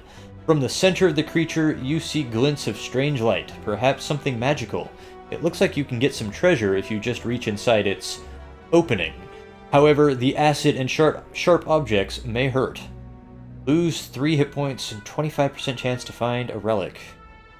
Yeah, 3 hit points ain't that much. I'll go for it. Relics found throughout the Spire grant unique bonuses and remain throughout your run. They can be found by defeating powerful foes or within chests. Success! After rummaging through the metal and burning acid, you finally grab a hold of a relic and yank it out. You pull your way out of the ooze, damaged but rewarded.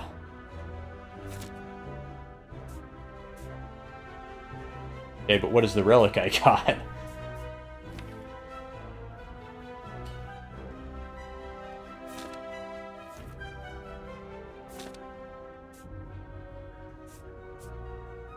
An elite enemy or rest at a camp.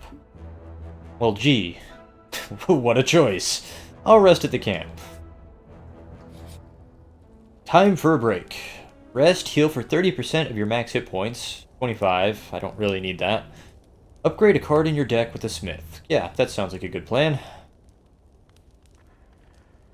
Let's just upgrade a basic strike card. 9 damage. Okay, I can actually see, good. 8 block. Okay, so it just increases the effect. Yeah, I'll just upgrade a strike card. Boring, but practical.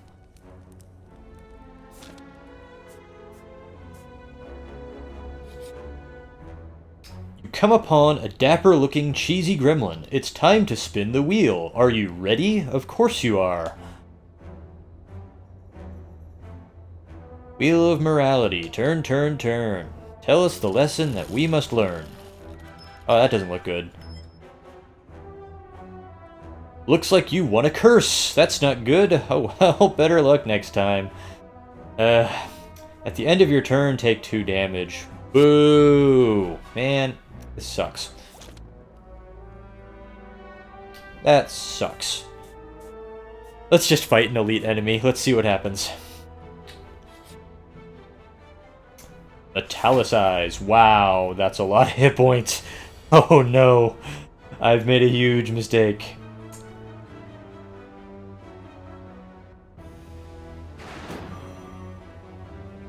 Oh, okay. I thought the game was going to crash there, but it just hitched a little bit.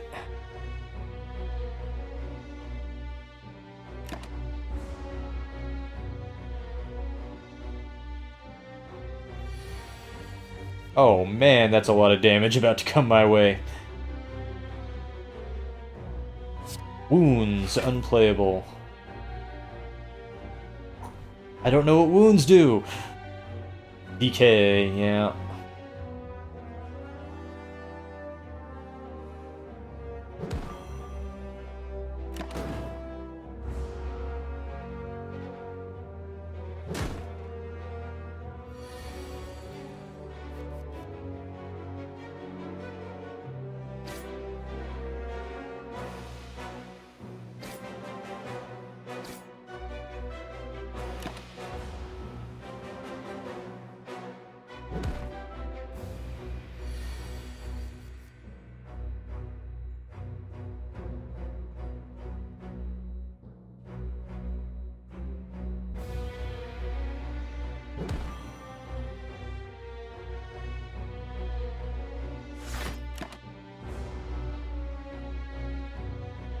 Siphon Soul. Strength down. That doesn't sound good.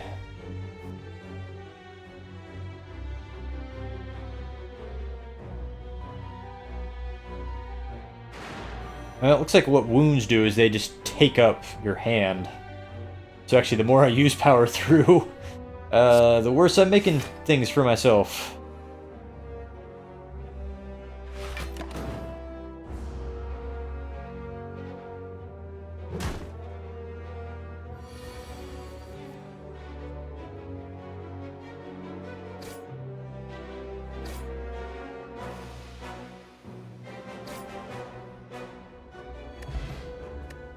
At the start of each combat, heal 2 hit points. Cool, it's a relic. Okay. Power cards. This card applies a power to you when used. Powers are passive abilities that remain for the duration of the combat. Gain 5 block, deal 5 damage. Deal 8 damage. Increases this card's damage by 5 for this combat. Whenever a card is exhausted, draw 1 card. I'm going to take Rampage.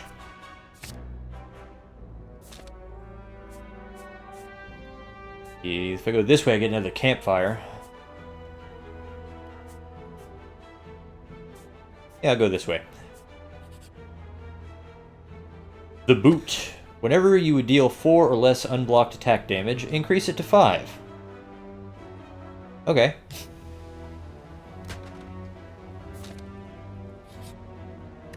I think I'm still okay on hit points.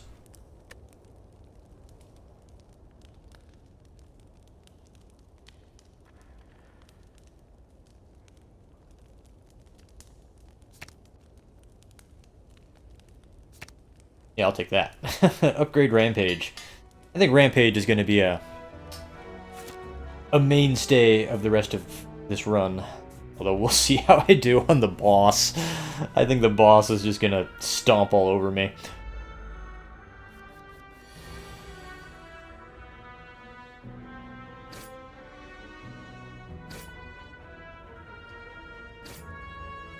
What does the blue fire mean?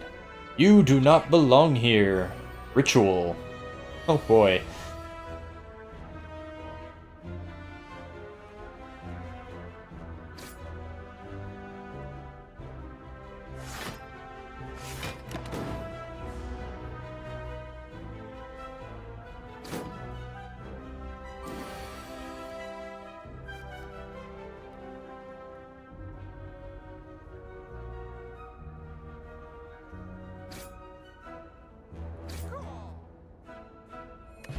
Skill Potion. Choose one of 3 random skill cards to add to your hand. Cost 0 this turn. Ethereal. Gain 10 block. Deal 9 damage. Put a card from your discard pile on top of your draw pile. Deal 5 damage to all enemies X times. I'm going to take Headbutt. That way I can get Rampage out of my deck faster.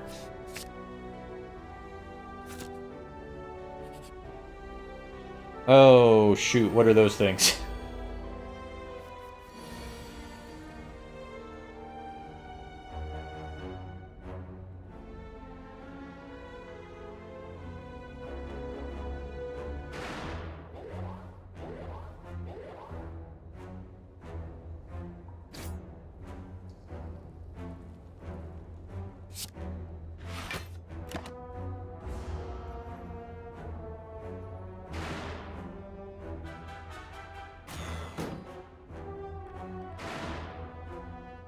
Oh man, why you put so much garbage in my deck? Please don't do that.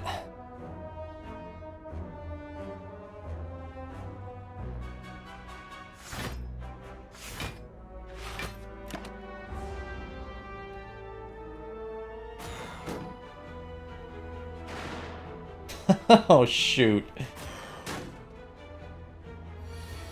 There's Rampage. That's what I need.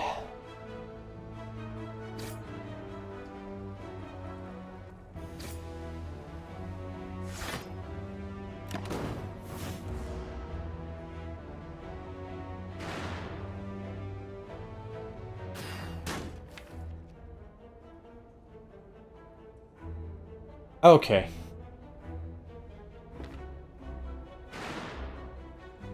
So if it's exhausted at the end of my turn, that's not as bad as I thought it was.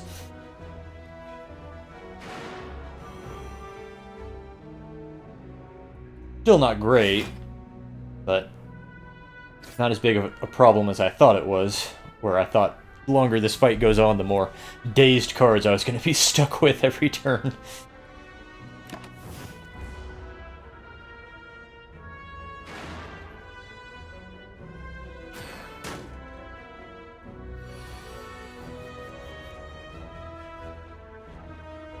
Yeah, still not great, though. Still loading my hand up with a lot of garbage every turn.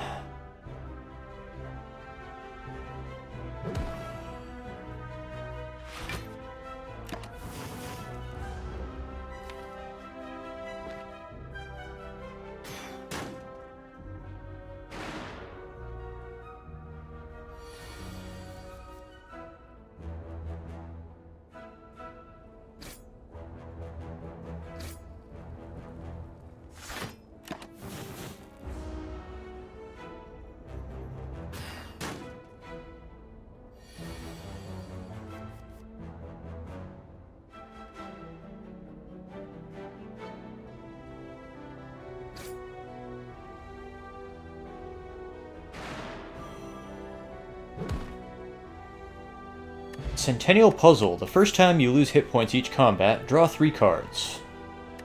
Strength Potion. Gain 2 strength. Hard to get mad at that. Infernal Blade. Add a random attack into your hand. It costs 0 this turn, then exhaust the card. Reckless Charge. Deal 7 damage. Shuffle a Dazed into your draw pile. Doesn't cost anything to use. Add 2 wound into your hand. Yeah, I'll take Infernal Blade. That's another chance to get Rampage out.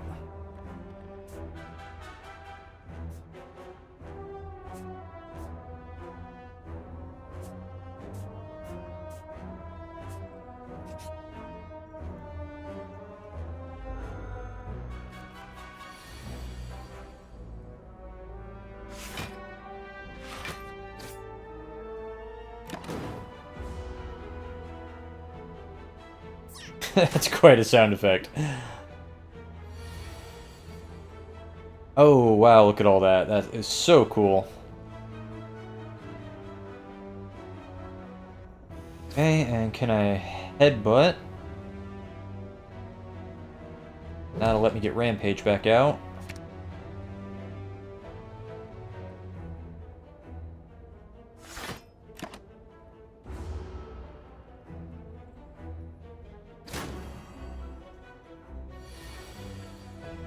Yeah, I like that. That's a good strategy.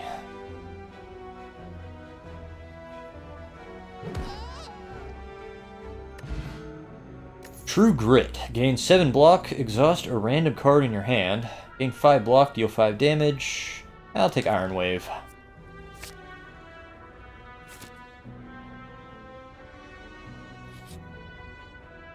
Oh, shoot.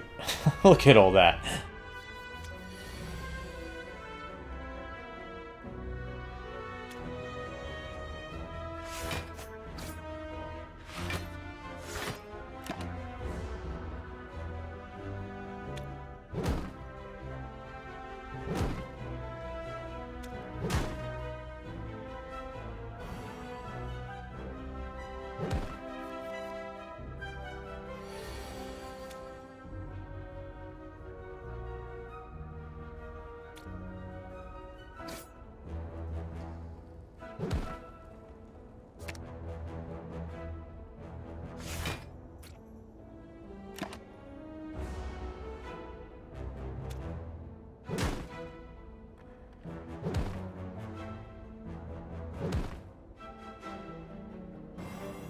What does Weaken do, though? Is there a way I can check my stats? Okay, there we go. Weakened attacks deal 25% less damage for 1 turn. Swell.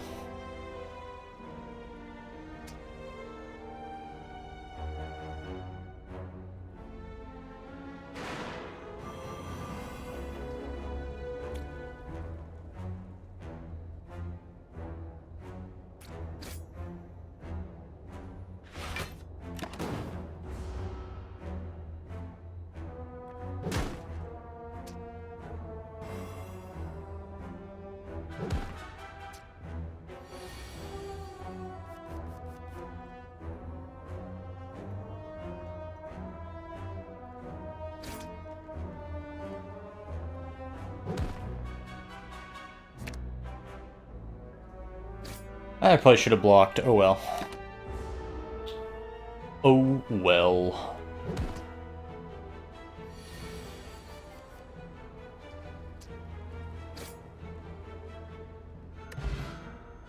Deal 2 damage 4 times. Exhaust. Deal 12 damage and apply 2 weak. Double your block. I seem to be going for an all damage build here, so I'll take that one.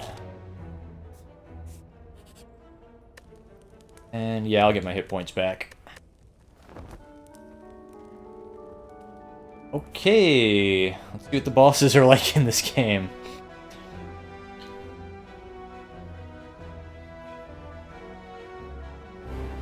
Mode shift.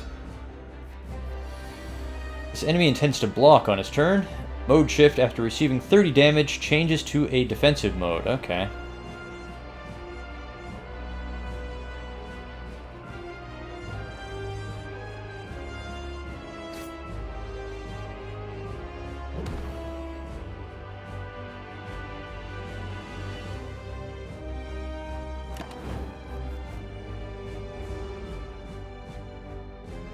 Destroy, destroy. There's my rampage.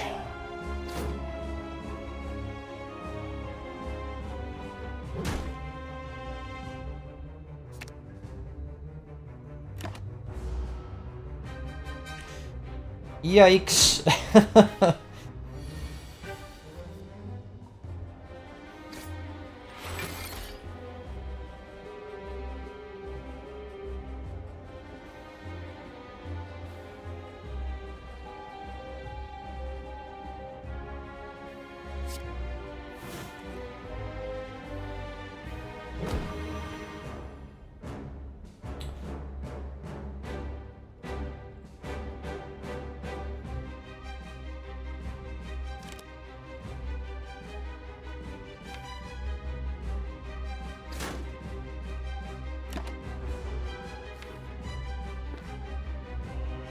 Sharp Hide.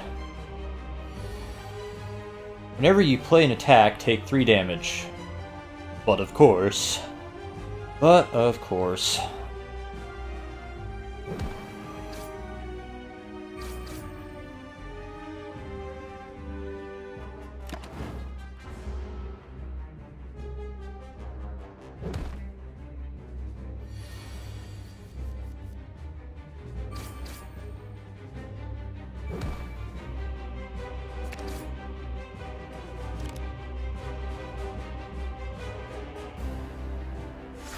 Yeah, I don't think I'm gonna win this one. See, what are my potions? Gain 2 strength.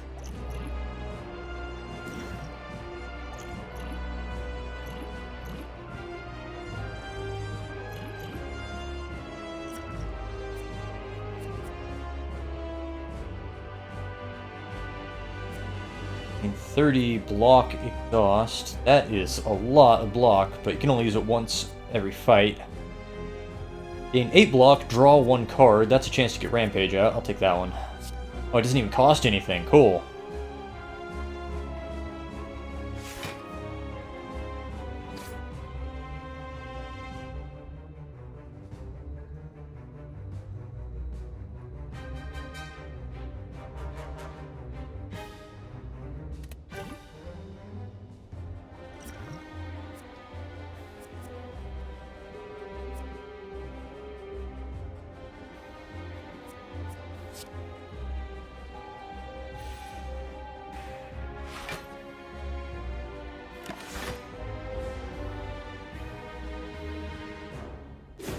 Oh.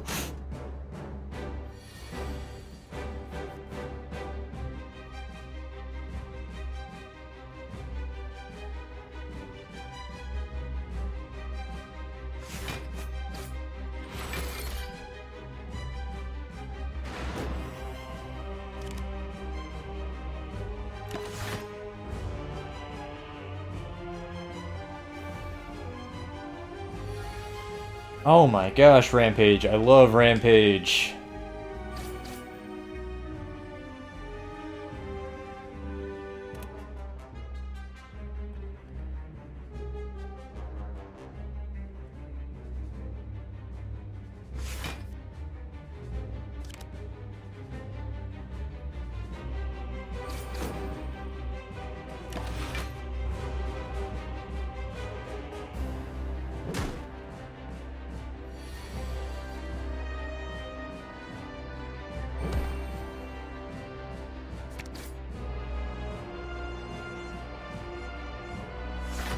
If I can just get that rampage out, then I've got this.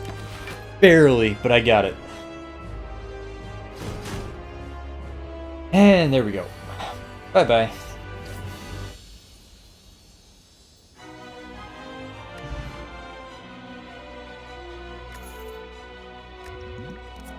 Lose 6 hit points, gain 2 energy, draw 3 cards.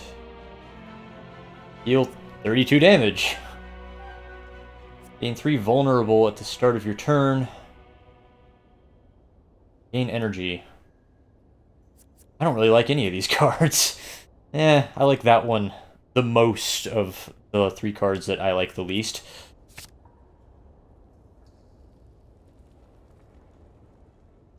Tiny House. Upon pickup, obtain 1 potion, gain 50 gold, raise your max hit points by 5, obtain 1 card, upgrade 1 random card. Astrolabe. Upon pickup, transform 3 cards, then upgrade them. Arc of Pain. Gain energy at the start of your turn. At the start of combat, shuffle 2 wounds into your draw pile. Wounds are unplayable status cards.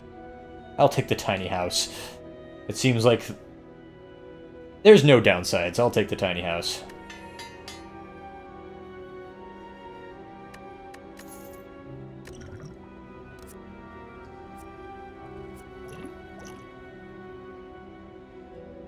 Deal 6 damage, deal 2 additional damage for all your cards containing strike. Gain 5 block, upgrade a card in your hand for the rest of combat, and gain 5 block, deal 5 damage. That would be nice to use on Rampage. Yeah, I'll take that. I'm kind of going all in on Rampage, which is probably not the best strategy, but if I can get my deck built the right way, actually, it would probably work pretty well. Act 2, The City. Oh, and I got healed up. That's nice. Thank you very much.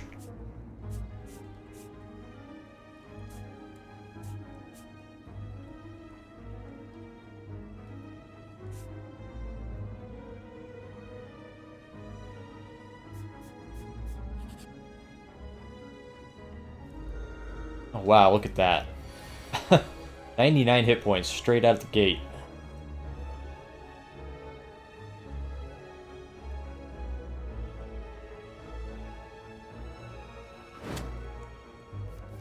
Holy cow, that's a lot of cards.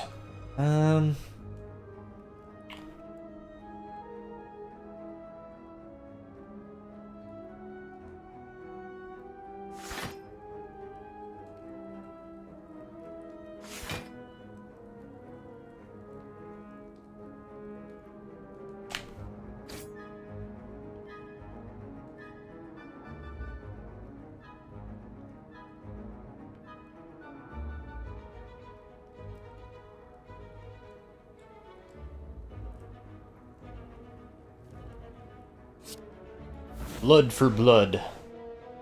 Costs 1 less energy for each time you lose hit points this combat. When the heck did I get this card? I have no memory of getting this card.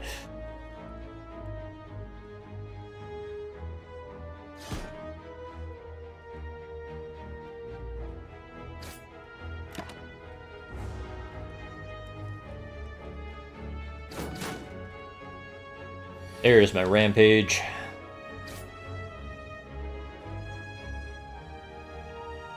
Egypt. This enemy intends to inflict a powerful negative effect on you. Why, you jerk. How dare you?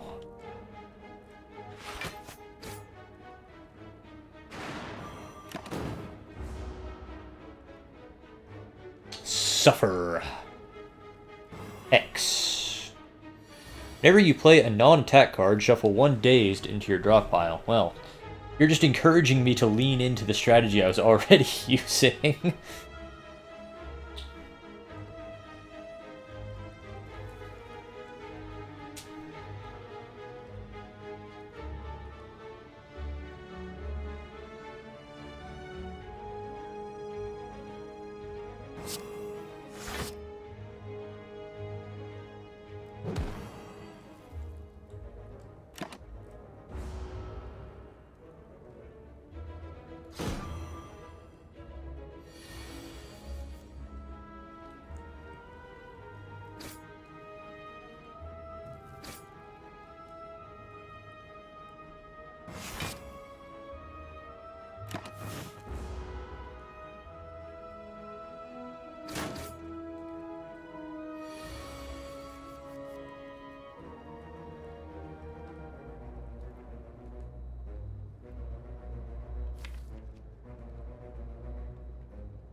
Explosive potion. Deal 10 damage to all enemies. Okay.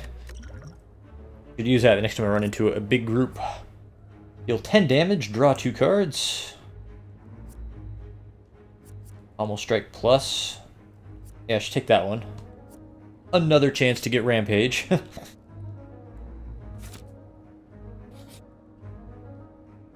You walk by an eerie statue holding several masks. Something behind you softly whispers, "Stop." You swerve around to face the statue, which is now facing you. On closer inspection, it's not a statue, but a statuesque, gaunt man. Is he even breathing? Face, let me touch. Maybe trade? Touch, lose 9 hit points, gain 75 gold. Trade, 50% good face, 50% bad face. I don't know what that means. For me? For me? Oh, yes. Yes. You see one of his arms flicker and your face is in its hands. Your face has been swapped. Nice face. Nice face. What the heck just happened? How do I look at my relics? I can see my relics listed up there in the top right, but I can't see how to examine them.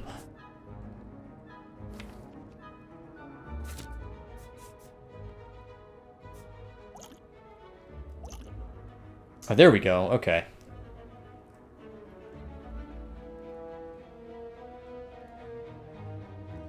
The lot's hungry face. The next non-boss chest you open is empty. Thanks. Okay.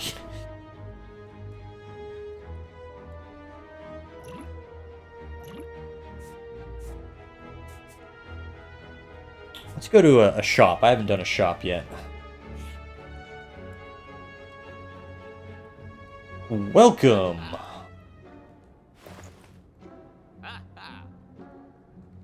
Runic Dodecahedron. If your hit point is full, gain energy at the start of your turn. Whenever you play a power card, heal 2 hit points. Whenever you use a potion, heal 5.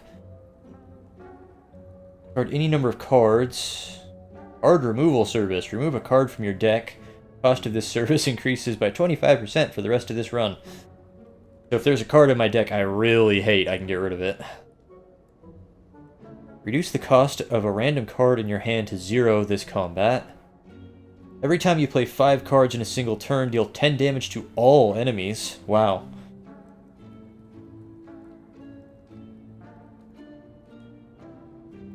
Oh my god. Choose an attack or power card.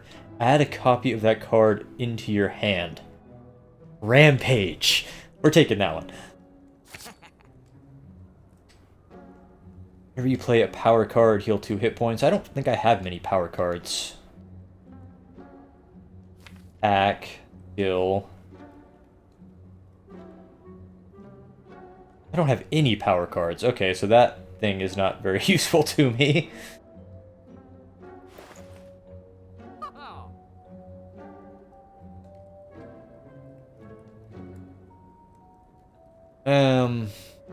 I'm kind of going the Runic Dodecahedron just so I spend my money. I have a bad habit of not spending money when I have it. I might need it later, and then I die. This is a card game fighting game, exactly. The strategy RPG where all your attacks are cards, basically. I'll take it. Why not?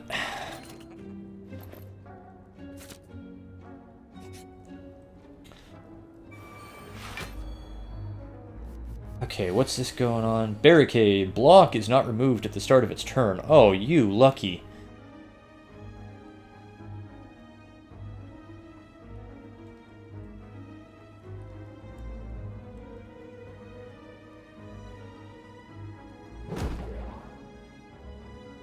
Holy cow, this thing has a lot of block.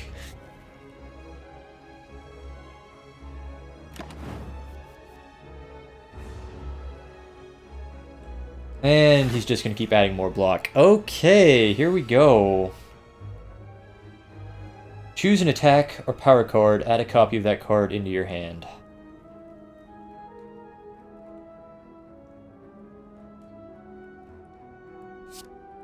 There we go. Now I got 2 rampages.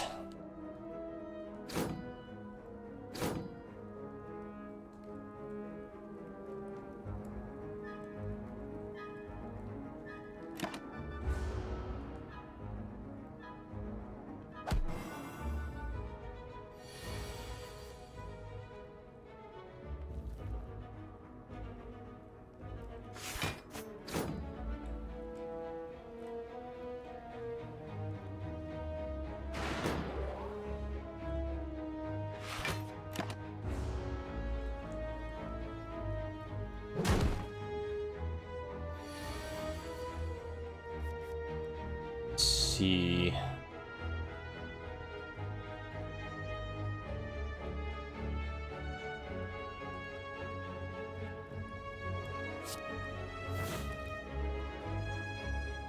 Cleave, deal damage to, oh well, doesn't cost anything, so.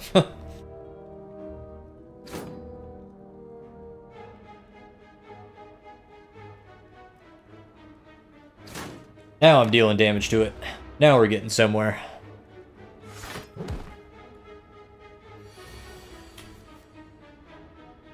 Oh my god, I can just flood my deck with rampages using that dual wield. Yes, thank you. Oh, but it resets my rampage effect when I do it. Or does it? No, it doesn't. What am I saying? Leave me alone.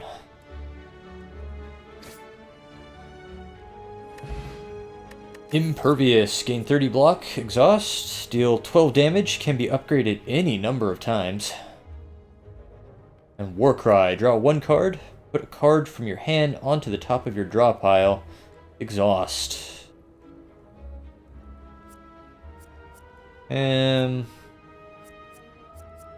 I'll take Warcry. I could see that I could use that to get even more rampages. I can see situations where I could do that.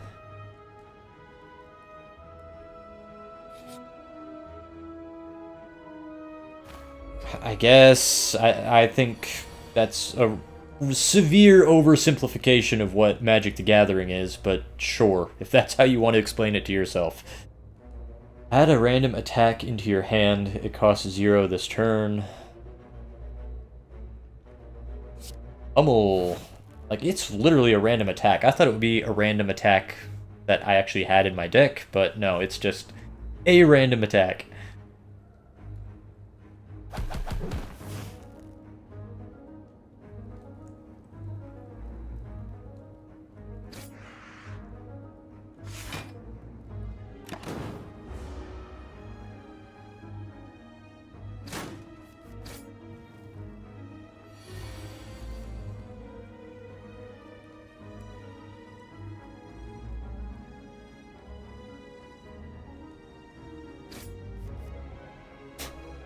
Supposedly I have some Rampage cards, but yeah, it's just stuck back there.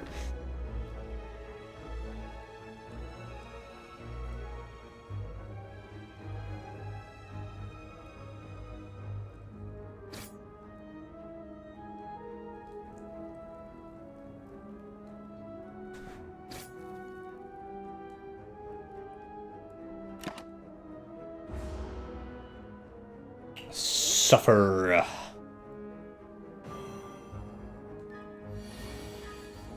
Here's my Rampage.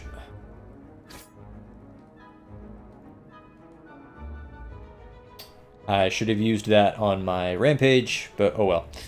I was so excited to use Rampage that I forgot.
Oh, I should be focusing more on blocking than I am.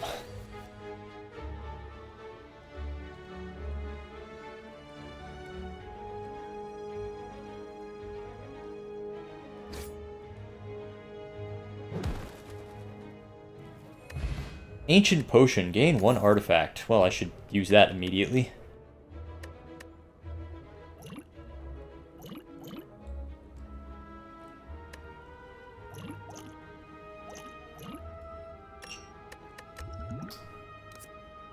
Exhaust 1 card, draw 2 cards. Exhaust all non-attack cards in your hands, deal 20 damage.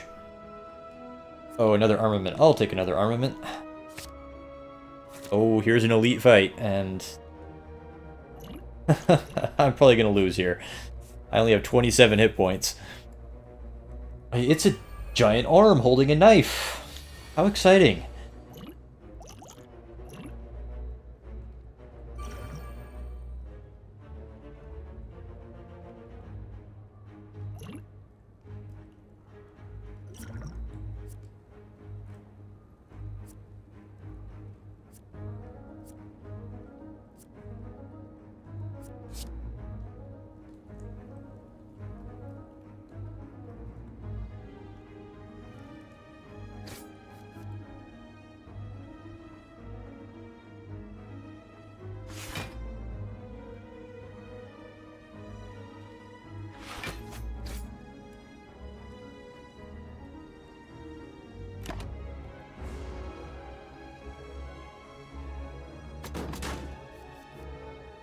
Okay, yeah, here we go, here we go. So, I'm gonna use dual wield. That'll get me 2 rampage. That didn't work, come on. Yeah, and that'll get me 2 rampages. And then I can use armaments. Upgrade. Oh. Armaments does not work on Rampage, apparently. That sucks. Well, so much for that entire plan I had going there.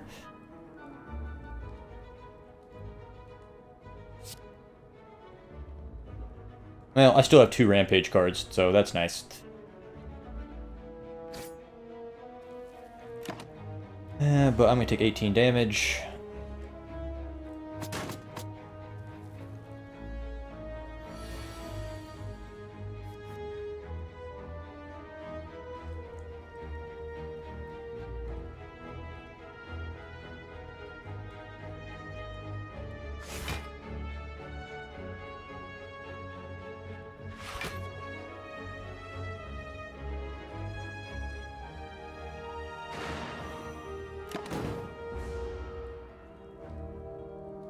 Oof.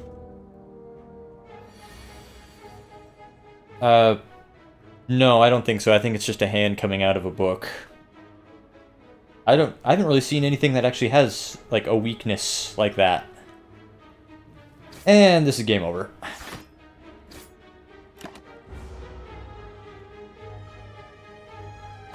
Devastation.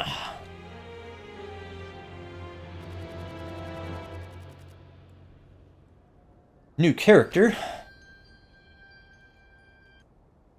Let's check out this new character.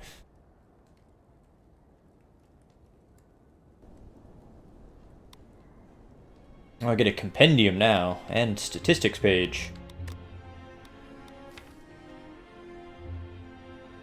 Whole achievement page, naturally. Defeated the Guardian.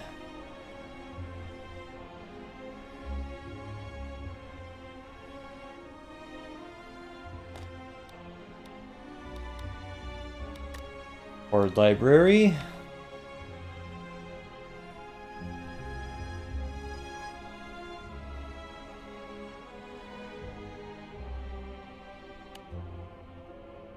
Green cards must be for the silent. Red cards must be for shoot, whatever he's called. The fighter guy.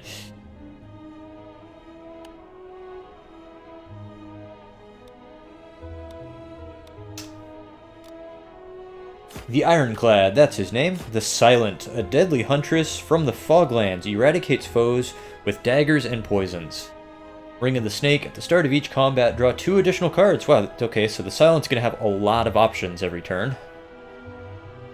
Let's give the Silent a try.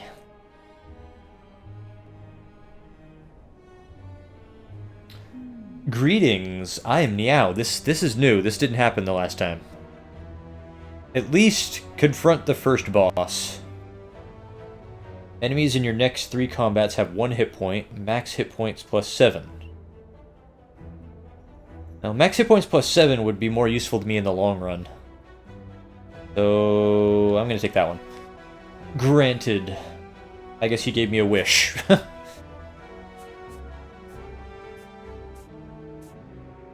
I'm just gonna start here.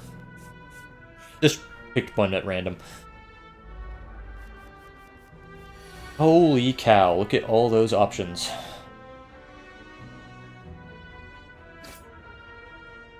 Deal 3 damage and apply 1 weak, and doesn't even cost anything to use. That's a cool card. Gain 8 block and discard 1 card. Well, I discard all my cards at the end of the turn anyway, so that's not that big a deal.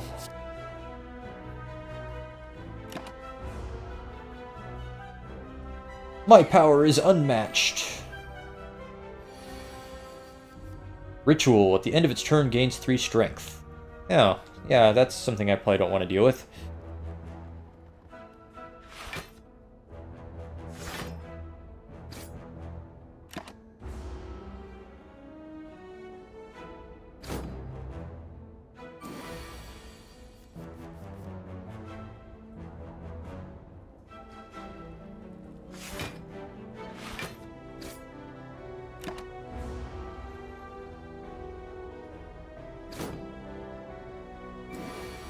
Oh boy, I should probably kill him sooner rather than later. He's getting a lot of strength.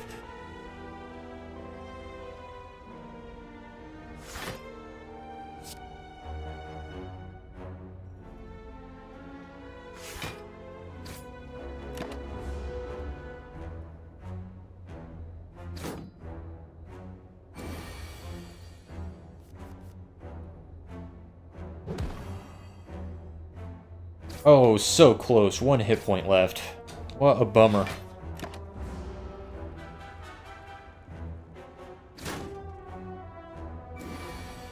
Yeah, you're dead. Goodbye.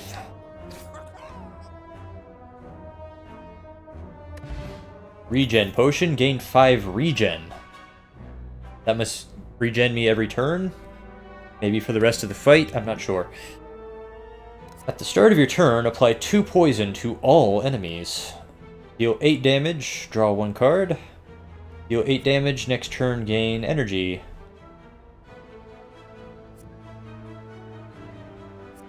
Feel like this character I should be using, like, powers like this.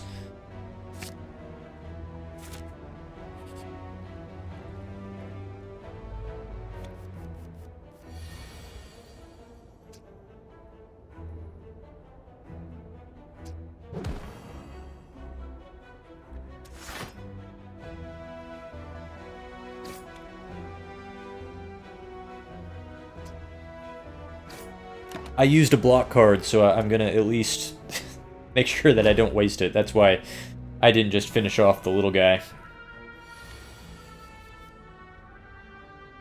Bye-bye, okay.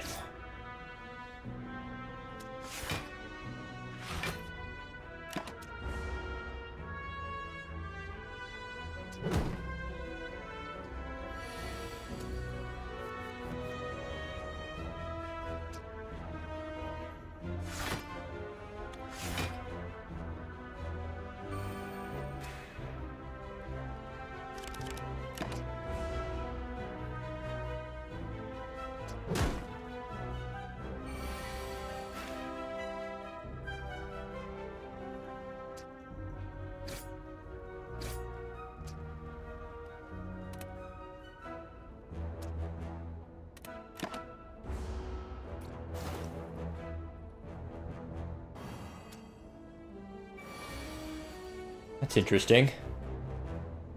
Noxious Fumes doesn't seem to wear off. I thought that 2 number on it meant that it would last for 2 turns and then I'd have to cast it again, but it just seems to be sitting there. So I wonder if I can keep stacking Noxious Fumes so it deals more and more poison damage the more I use it.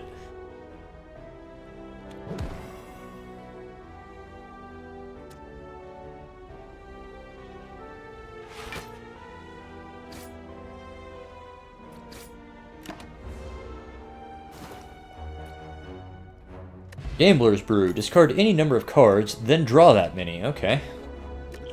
Draw 3 cards, discard 1 card. Discard your hand, then draw that many cards. Exhaust. All enemies lose 5 strength this turn. Exhaust. I'll take this one.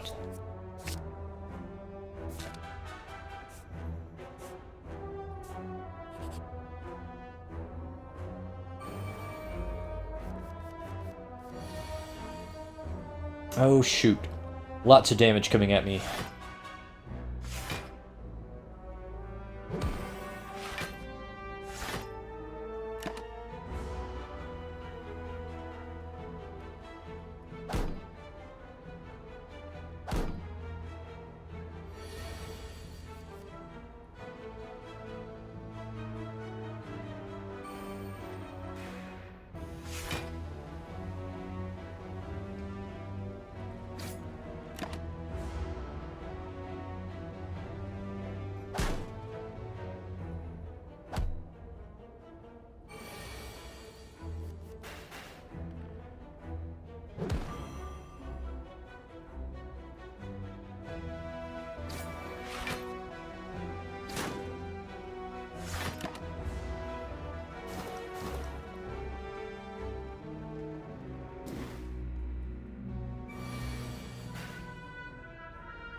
Deal 3 damage 5 times.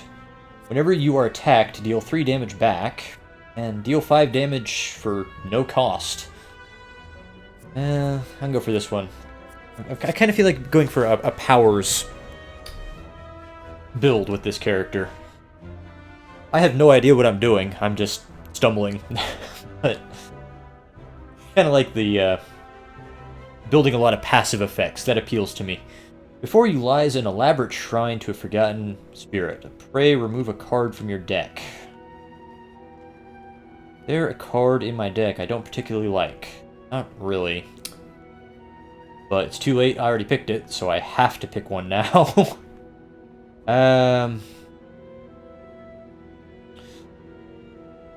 I'll lose one of my strikes, I guess. I probably should have just walked away. As you kneel in reverence, you feel a weight lifted off your shoulders. But now I have fewer cards, so there's a more likely chance now that I'll draw one of those power cards, so that wasn't necessarily a bad decision. It was just a decision I could have made better.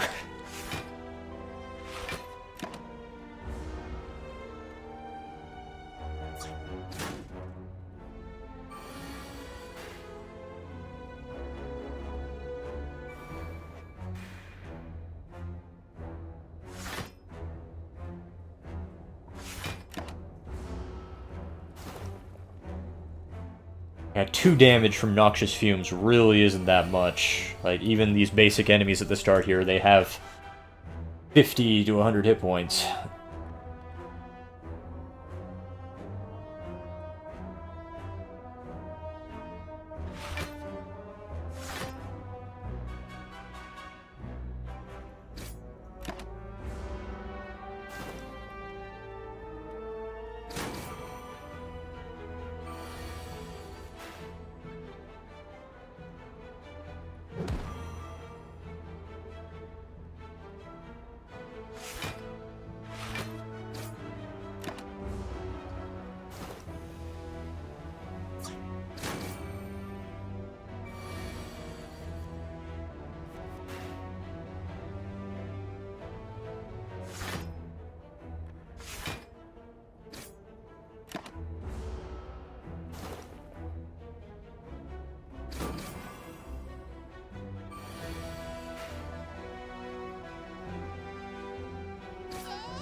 Gain 5 block, draw 2 cards. Yeah, that's hard to get mad at that one.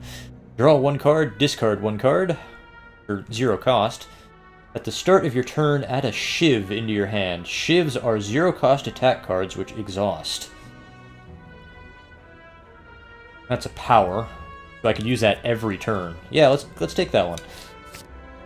Oh, here's an elite enemy fight. This could be ugly.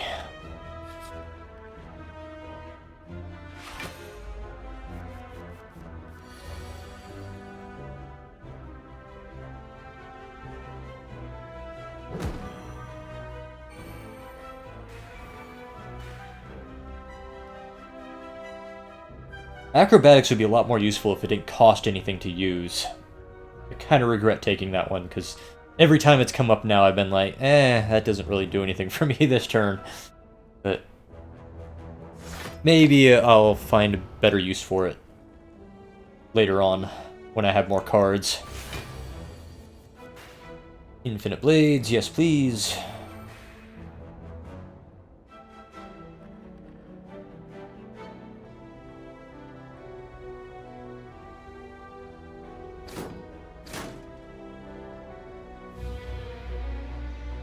Uh-oh, I woke it up.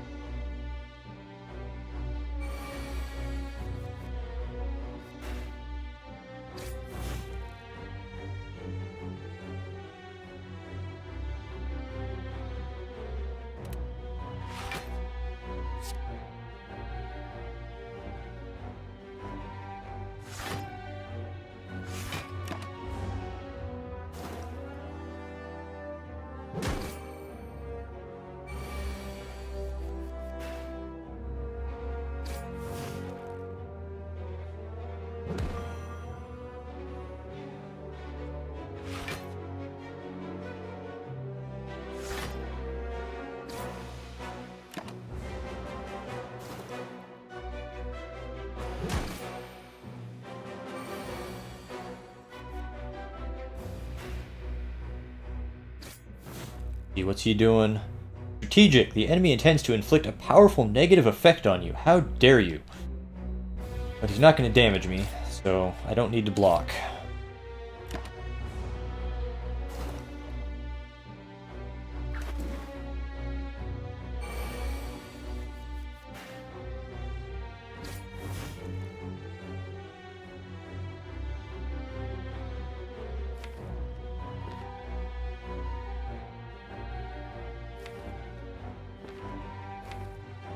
Oh, so my poison and my caltrops... Oh, those exhaust after I use them. It probably even says that on the card, but just for some reason I just wasn't registering that it was saying that.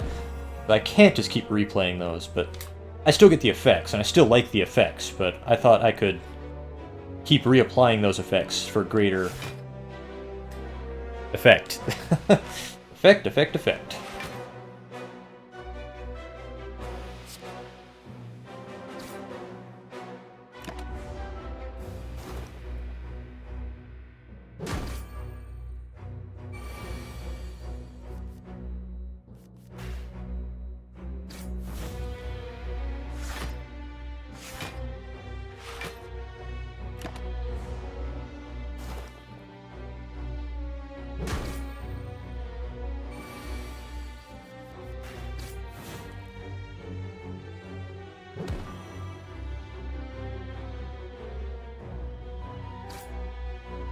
That could have been a lot worse, I think. Whetstone. Upon pickup, upgrade 2 random attacks. Okay, yeah. Ghost in a jar, gain 1 intangible. Is that until the end of the fight, or is that, like, permanently? Intangible reduces all damage taken and hit points lost by 1. That's probably only for the duration of that one fight. Envenom. Whenever an attack deals unblocked damage, apply 1 poison. Adds 2 shivs into your hand. That's only 1, though. Next turn, your attacks deal double damage. I think I'll go for Envenom.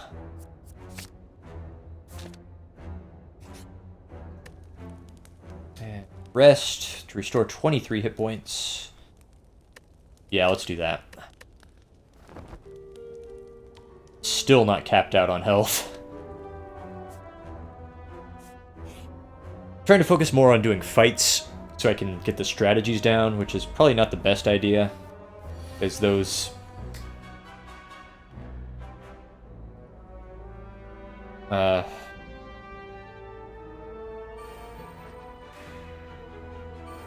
question mark squares do give me some powerful effects, and there's not a lot of risk, because you do get to pick what effect you get.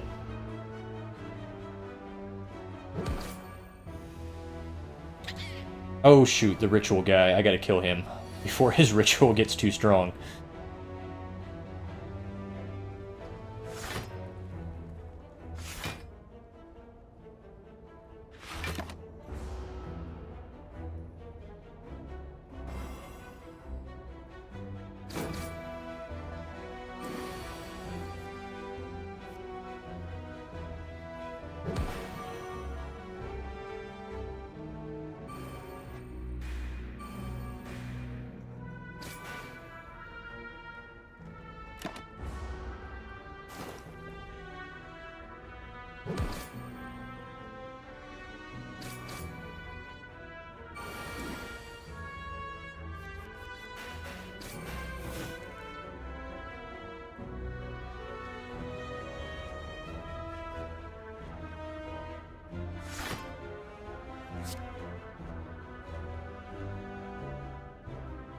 Okay, so if I get a lot of those, like, garbage cards that just take up space in my hand, I can use my discard cards on those. They don't exhaust when I do that, but it does...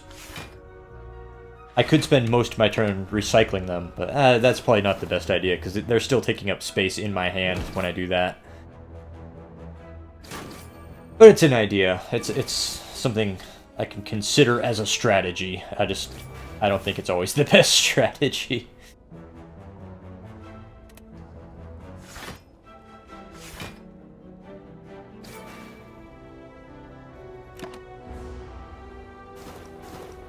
Okay, so Bird Guy's dead next turn. I don't even have to do anything. And he's dead now. But all those hit points I recovered are gone.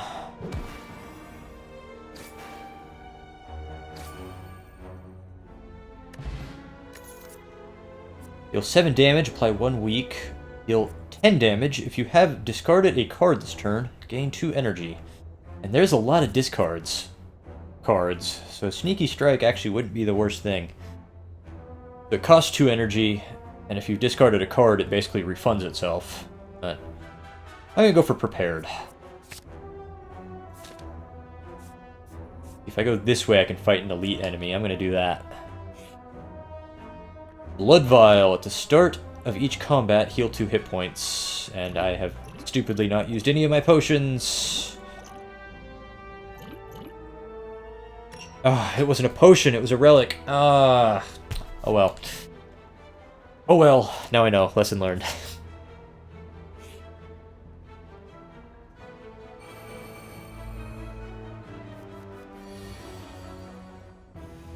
So this is kind of where I'm starting to lead with this character. See, I don't have any of my power cards, but if I use Prepared, and all it got me was another Defend.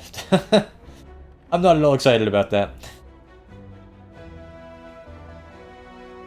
And let's go ahead and take an Acrobatics. That'll let me draw 3 cards. There's Envenom. Not my best power card, but it's a power card. And I stupidly... whatever. Whatever. I got Envenom at least. I think this fight's gonna finish me off. I don't think I'm gonna get very far here.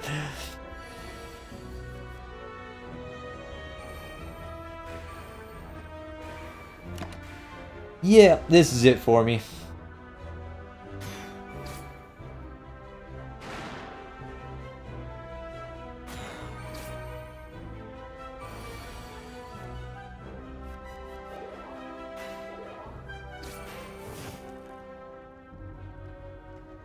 I think I've gotten all my power cards out. Yes. Yes, I have. Okay.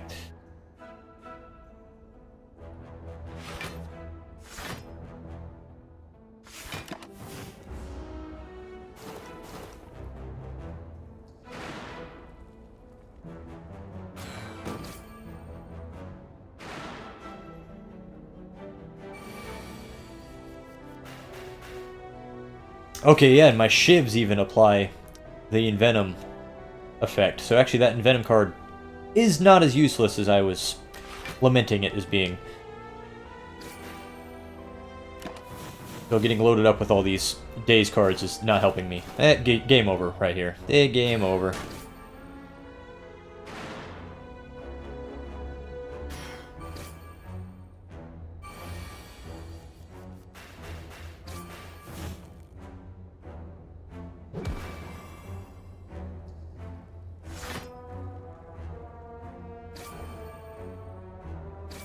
And that's it for me.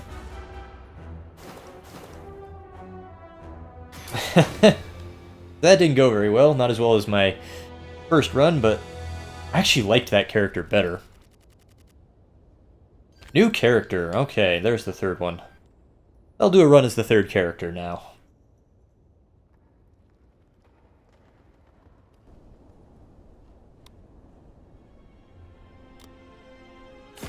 Got much further with the Ironclad than I did with the Silent, but I like the Silent's gameplay style. I think I just need to get used to her and also not just fight so many elite enemies. Combat automaton, which became self-aware. Good for him. Ancient technology allows the manipulation of orbs. Cracked core, at the start of each combat, channel 1 lightning. Don't know what that means, but we're going to find out.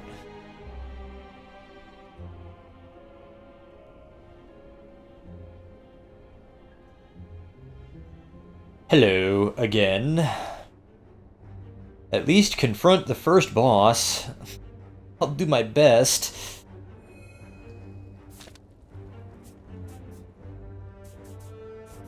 So I think my problem with the silent was I was trying to do as many fights as I could. I think with the defect, I'm going to try to avoid fighting enemies. That's probably a better strategy. Evoke your next orb twice. What does this even mean? Lightning, passive. At the end of turn, deal 3 damage to a random enemy. Evoke, deal 8 damage to a random enemy. Okay, well... What? Okay. Oh, but it uses it all up. Damn, okay. Yeah, this character is gonna have a learning curve to it, I think. But I kind of understand what it's going for, and I dig it. I think the Silent is my favorite character, though.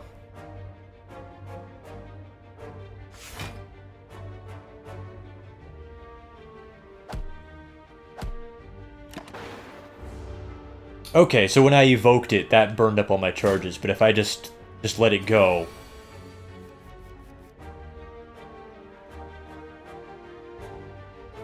If I just let it channel by itself. Okay, I got it.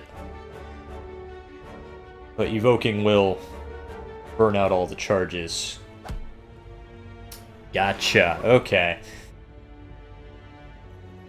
Well, I don't know, now I'm starting to get really excited about this character. Channel 1 Frost for each enemy in combat. Exhaust. Gain 2 orb slots.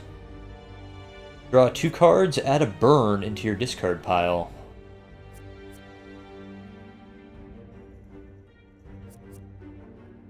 Well, that one I can use a lot, so I'll take that one.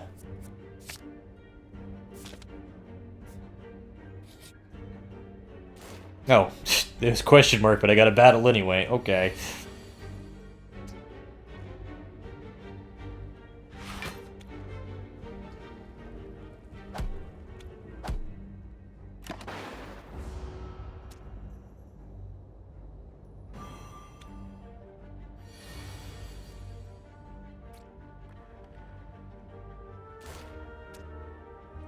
Cool, okay. Burn. Unplayable. At the end of your turn, take 2 damage.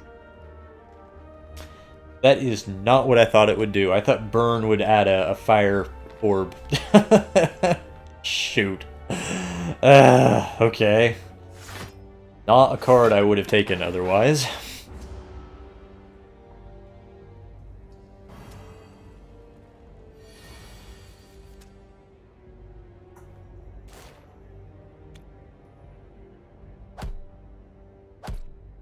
Ooh, I like that.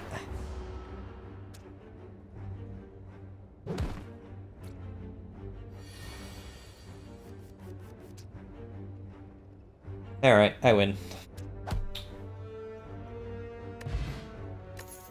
Self-repair. At the end of combat, heal 7 hit points. Deal damage equal to 2 times the number of frost channeled this combat to all enemies. And gain 9 block. I'll take self-repair.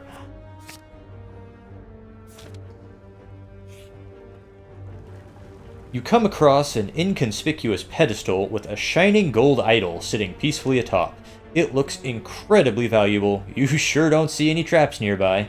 Obtain golden idol, triggers a trap. Okay, well, let's go for it. As you grab the idol and stow it away, a giant boulder smashes through the ceiling into the ground next to you. You realize that the floor is slanted downward as the boulder starts to roll towards you. Come cursed injury. I'll just take 20 damage.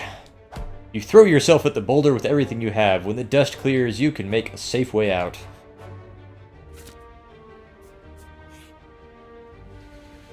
You walk into a room to find a large hole in the ground. As you approach the hole, an enormous serpent creature appears from within. Ho ho! Hello, hello! What have we got here? Hello, adventurer. I ask a simple question. The most fulfilling of lives is that in which you can buy anything. Do you agree? I'm cursed with doubt. I disagree. The serpent stares at you with a look of extreme disappointment. And now a shop where that gold would have come in handy. Oh well. Welcome! Deals 5 damage. If you have played less than 3 cards this turn, draw 1 card. Well, that's a 0 cost, so if you use that one first... You have no attacks in your hand, draw 2 cards. Put an attack from your draw pile into your hand, exhaust. Remove all block from the enemy and deal 10 damage. Nice. There are a few enemies I fought later on that I would have liked to have had that card on. Channel 1 Dark. Channeling an orb puts it into your first empty slot. If you have no empty slots, your first orb is automatically evoked to make room. Orb increases damage every turn. When evoked, deals damage to the enemy with the least hit points. I don't know about that one. I'm going to get rid of Overclock. That card did not do what I thought it did. I'm mad that I have that card. I'll take another self-repair, though. Amp. Or an elite enemy. Probably a bad idea, but let's fight the elite enemy. Oh, this guy's again. Oh, no. Oh, no. Oh, wait, this doesn't exhaust, so I can just keep using this every time it comes up. That is kind of awesome.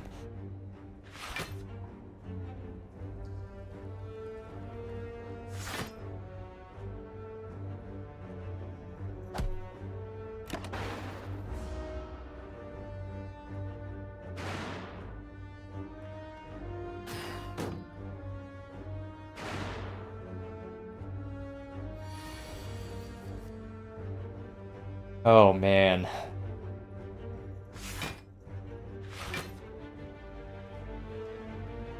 Oh, this sucks.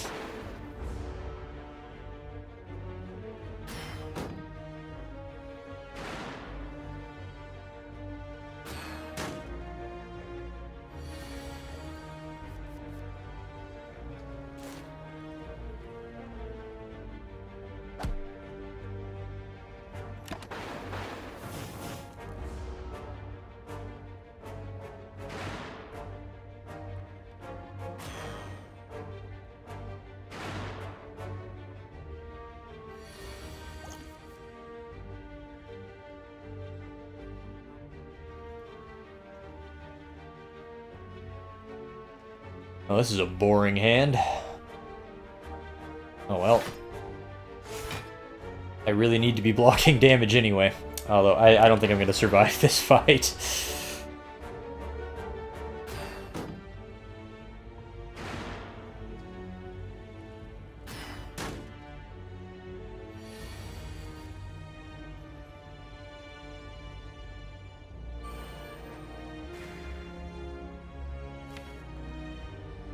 Okay, so that's how power cards work. It doesn't exhaust them, but it does still remove them from the rest of the fight, so it basically exhausts them.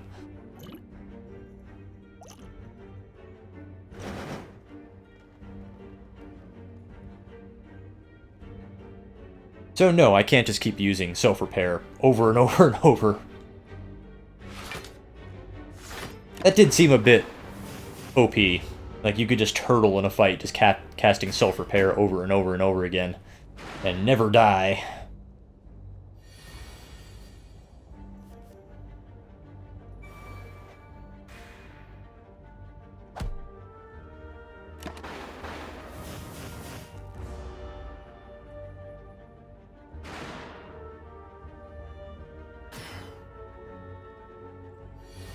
Oh, jeez. These fights suck. These dazed cards.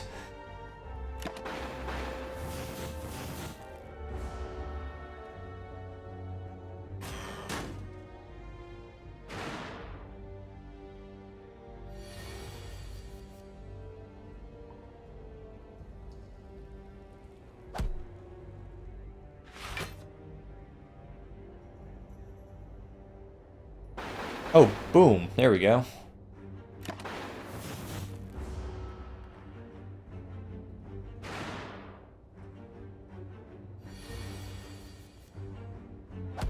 I survived! Barely.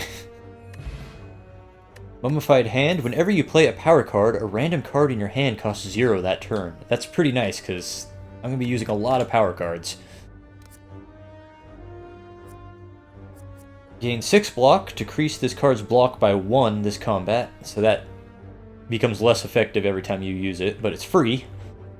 Innate. Start each combat with this card in your hand. Cool. Until next turn, prevents damage. Gain 10 block. Gain block equal to the number of cards in your discard pile. I'll take this one. And yeah, let's go for the campfire. I need hit points. Oh, another elite enemy. Oh, this sucks. It's a big enemy with a big club. Oh boy.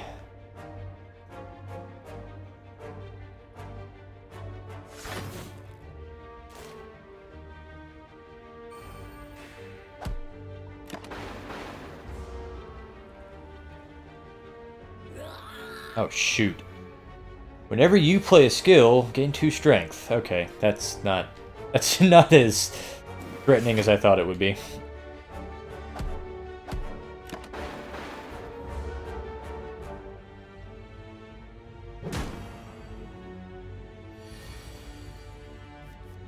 Oh my god.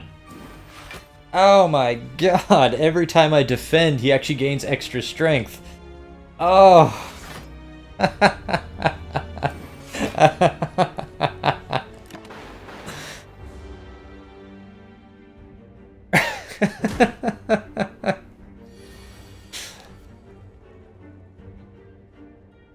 Oh shit.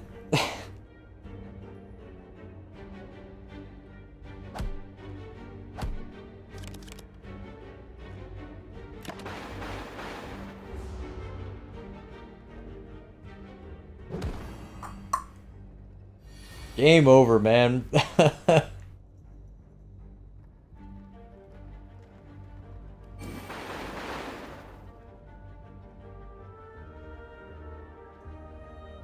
Oh, I survived it. I can't believe it.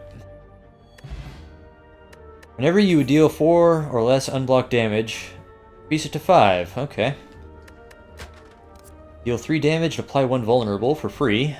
Gain 1 focus. Focus increases the effectiveness of channeled orbs. Yeah, I should probably have that.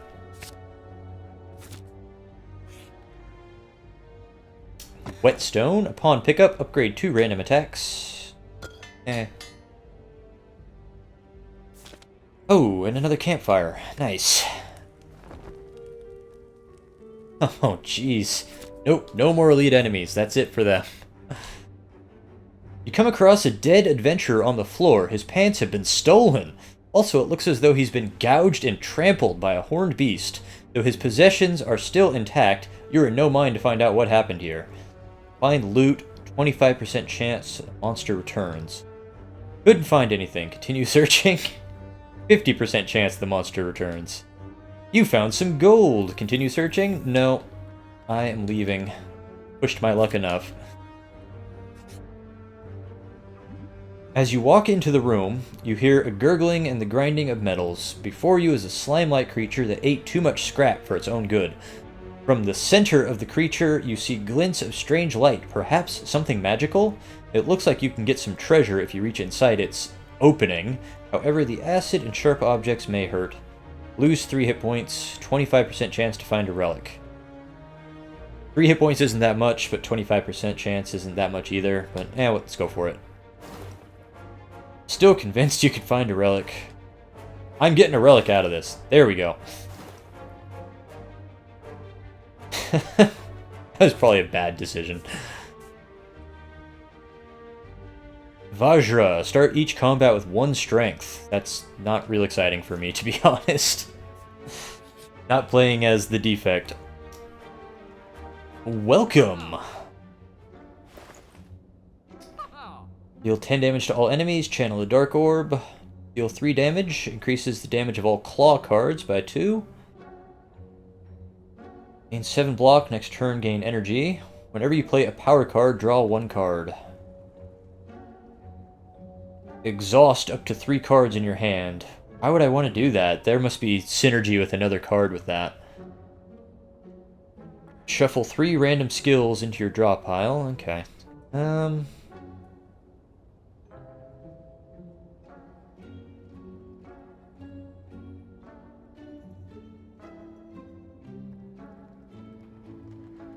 I'll take that one.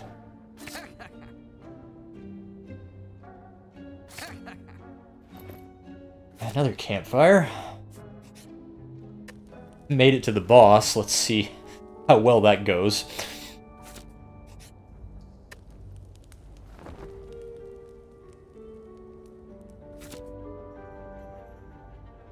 Oh, this is a different boss than I fought with the, oh, whatever the first character is called.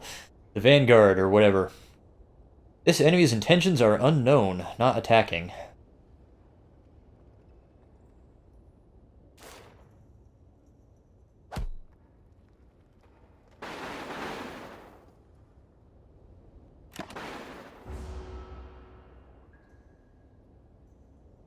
Oh. Okay. I did read that there were some bugs in the Switch version of this game. I guess that's what it is it hitches a little bit, which is not that big a deal. Not in a game like this.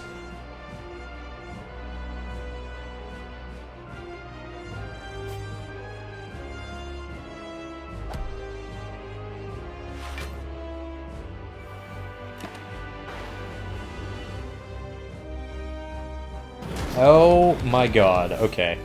It's going to destroy me.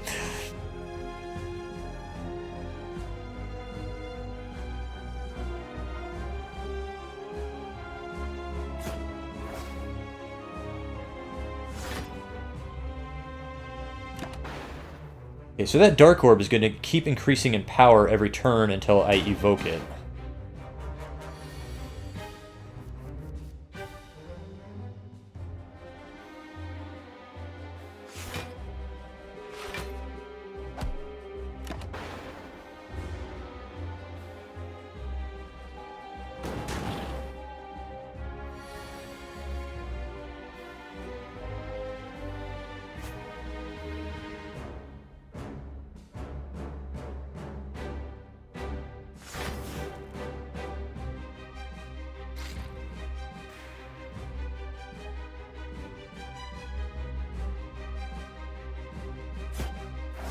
I just need to get my evoke card to draw. I could definitely see a strategy you could build with the defect where you get a lot of Dark Orbs out and then just keep casting dual cast. And it didn't even go for one of my...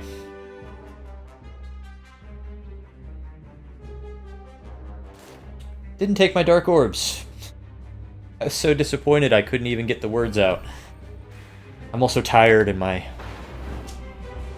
throat is so sore, so I'm gonna be getting off soon.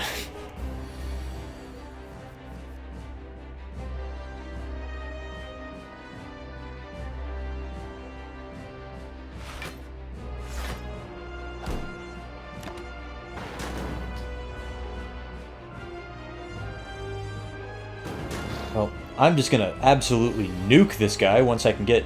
There we go, a Dark Orb off. There we go. Holy cow.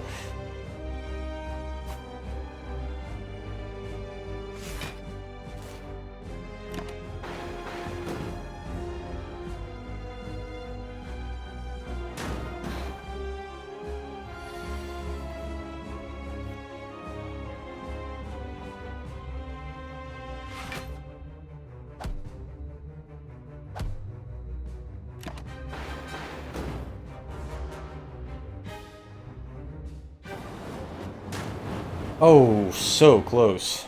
Oof. That hurts.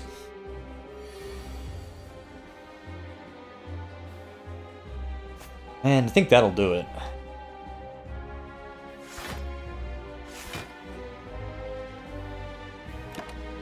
Hey, I beat the first boss.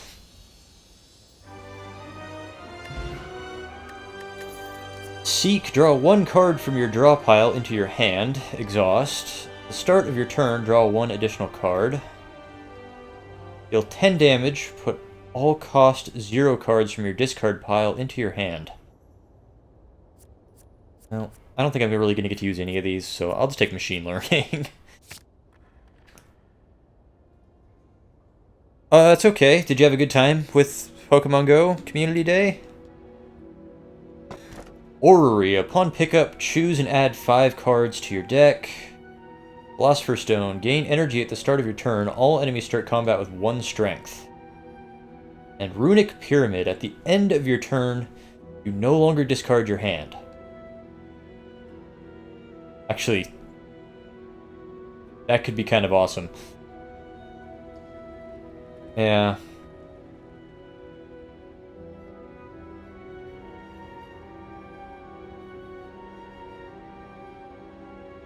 I'm not sure if that means that they get an additional strength every turn, or if it reduces them to 1 strength. I don't know what that means. I'm going to take it so I can find out. That's what I'll do. Shiny Slackoth, eh? Wow. I didn't know those were in demand. Back to the city.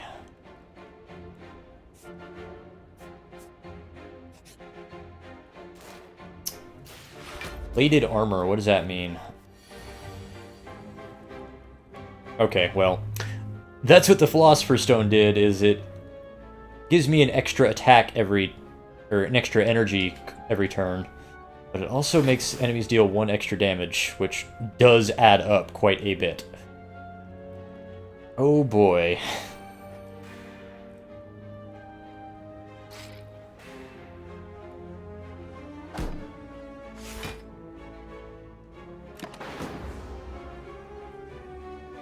I see, okay. I had no idea that was what a community day was.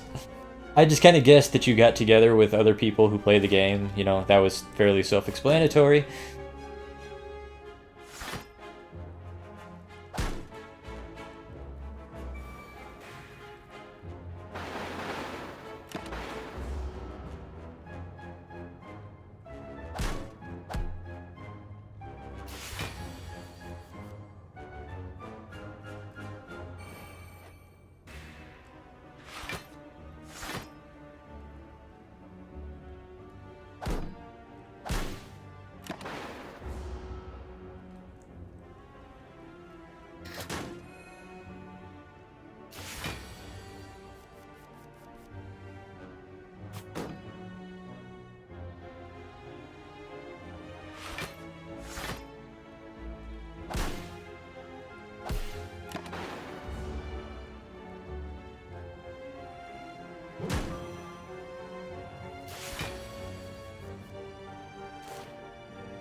Yeah, you do start over every time. It's one of those games. But I'm still really into this. I really like this game.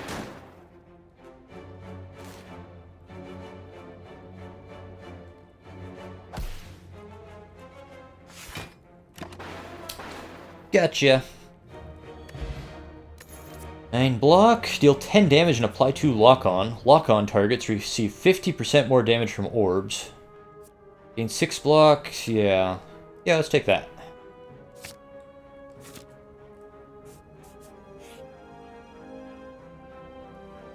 Before you lies an elaborate shrine to an ancient pyramid. Pray, gain 100 gold. Desecrate, gain 275 gold, but I get regret. At the end of your turn, lose hit points equal to the number of cards in your hand. Yeah, we're not taking that. Your hand touches the shrine, gold rains from the ceiling, showering you in riches. Yay!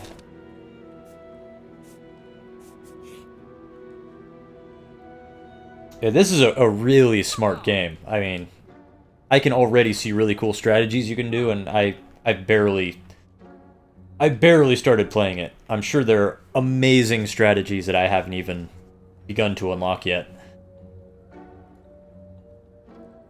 Another lock on. Channel 1 Frost for each enemy in combat, then Exhaust.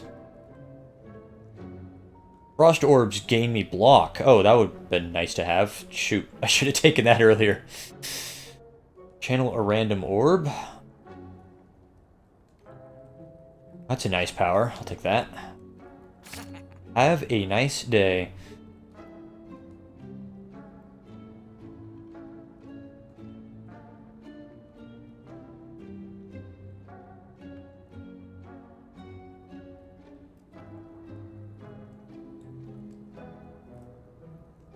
Okay, that'll do.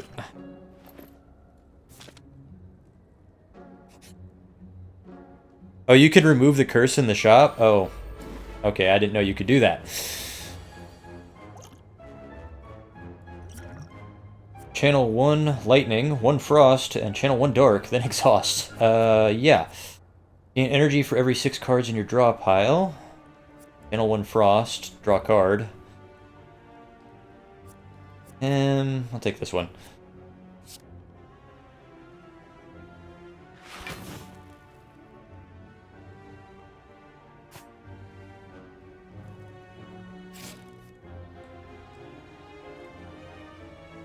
At the end of turn, gain 2 block. Okay, that's pretty cool. I'll have to make sure I'm getting more of more ice orbs. That would have been pretty handy to have.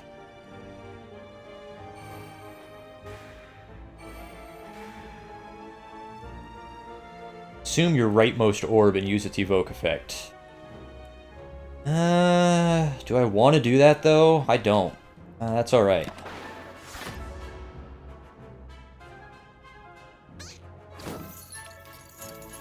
Are they actually taking my gold? Little punks.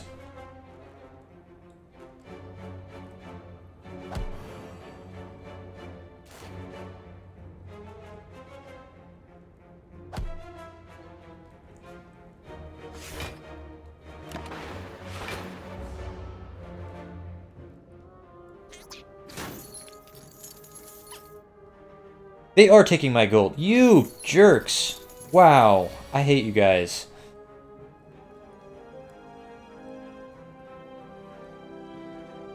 You have no empty slots. Your first orb is automatically evoked to make room. Okay.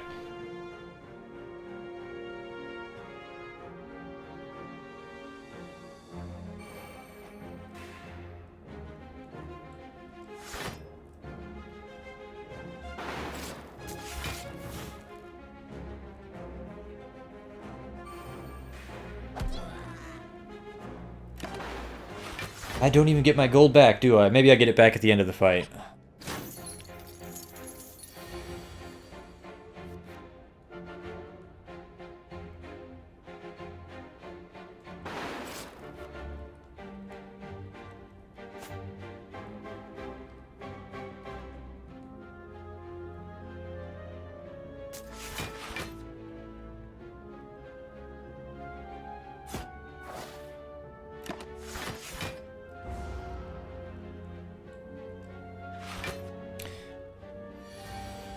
I see. Okay. I think it's too late. I don't think I can kill him. The time I have left. Oh, I got him. No problem. 69 gold stolen back. That's not what the word stolen means. I did not steal anything back. I took back what was rightfully mine. Deal 3 damage. If the enemy intends to attack, apply 1 weak. Channel 1 dark. I can really nuke enemies with those dark orbs, so I should probably be trying to get more of those.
But I don't know what I did, but I'm just like playing every single card in my hand every turn here. I'm not sure how that happened. I'm not even having to make choices, I'm just pressing A until my turn ends.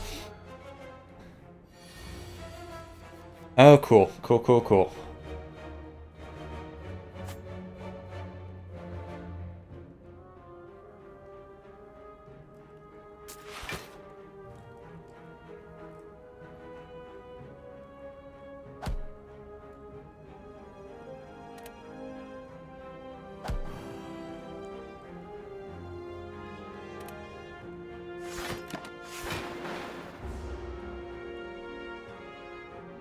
Oh, you heal. Of course you heal. Why wouldn't you heal?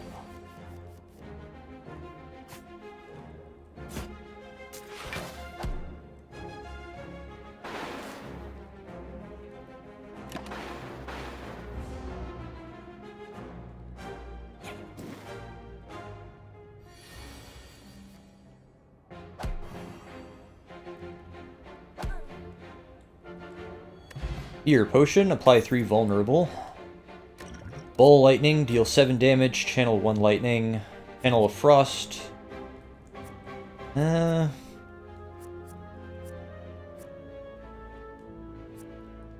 Seems like if I get a lot of channeling cards, then I'll be constantly cycling my orbs. That'll be causing a lot of nuke damage to go off. Yeah.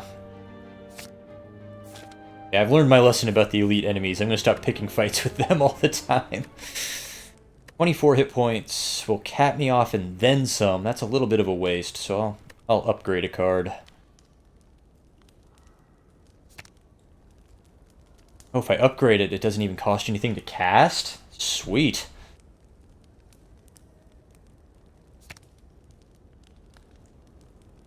Channel 2 lightning if I upgrade that.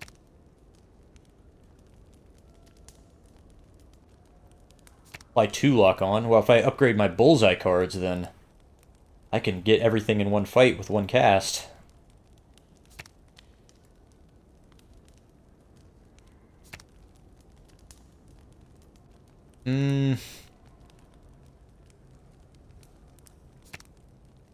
Trigger passive ability of all dark orbs.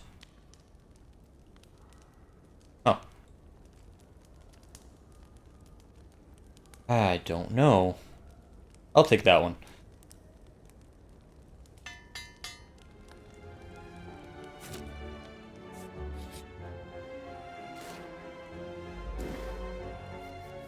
Yeah, I took it because I wasn't sure if it would make enemies stronger. I didn't quite understand what the tooltip was saying, but that's why I took it. But I'm satisfied that I took it. I'm not mad that I took it.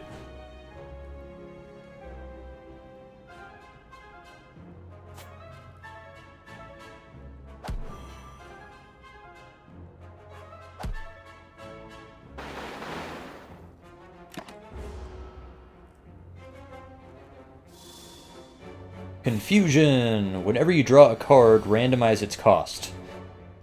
Well, shoot, that really sucks. Start of your turn, yeah, I want that one.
Just gotta get another orb out or an evoke so I can get these orbs cast, and then I will... Oh, the lock-on wore off.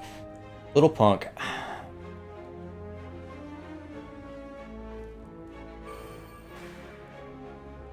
Okay, you're gonna die now. Goodbye. Gambler's Brew. Discard any number of cards, then draw that many. Cost 1 less energy for each power card played this combat. Gain 12 block. Deal 3 damage if the enemy intends to attack. Apply 1 weak. Move all block from the enemy and deal 10 damage. I'll take that one because it doesn't cost anything. And I really am I'm just trying to wrap this up. I'm exhausted. So I'm not really making smart decisions, I'm just making decisions. Or Calcum. If you end your turn without block, gain 6 block. Okay. Oh no, an elite. Okay, this might be the end right here. I don't like the look of this group at all. Oh man, look at all that damage coming at me. First turn.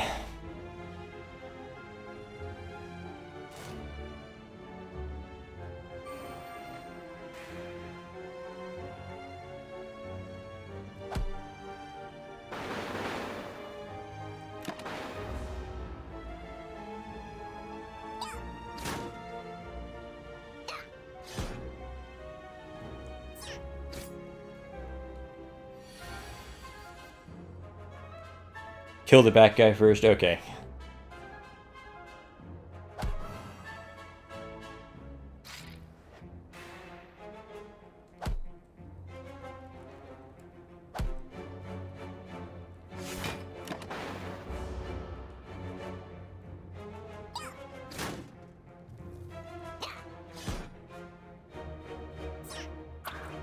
Oh, Entangled. What does that do? You cannot play attacks this turn. Well, screw you too. Fine, I'll just play all my defend cards.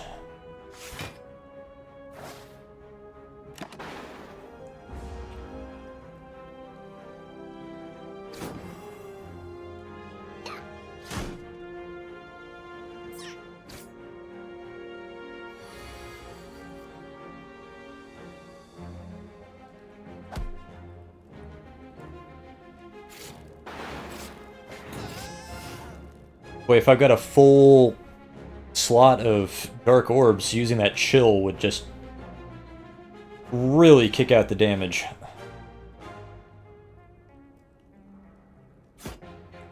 Oh, I should have used Bullseye before I did that. Oh well. I think this is my last turn anyway, so it doesn't matter.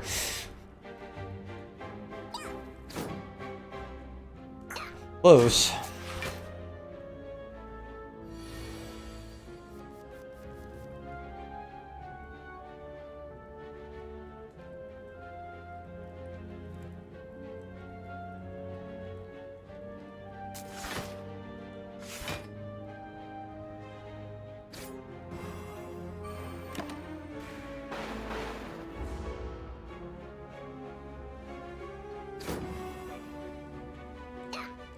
Wow, okay.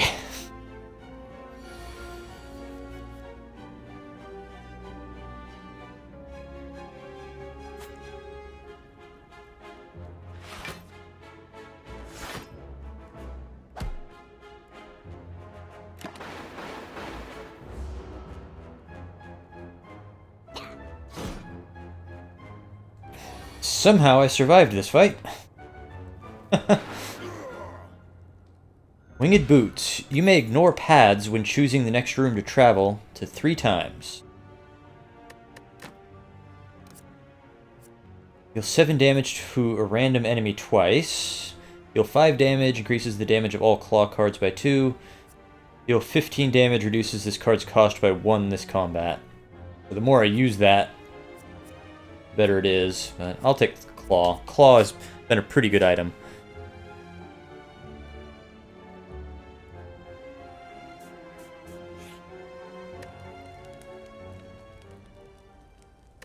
I think I did play the repair card, yeah. Oh, and here's a shop, okay. Welcome. Hello, Mr. Merchant.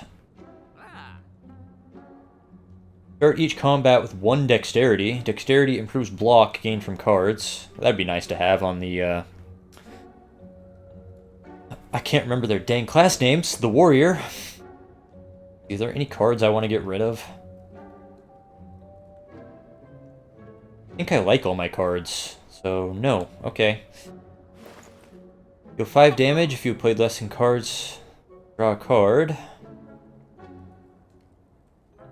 Another boot sequence. Gain 3 block. Put a card from your discard pile into your hand.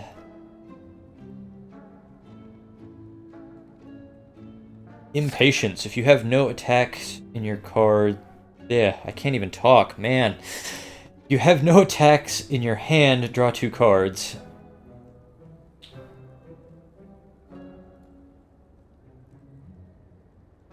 Oh, whatever.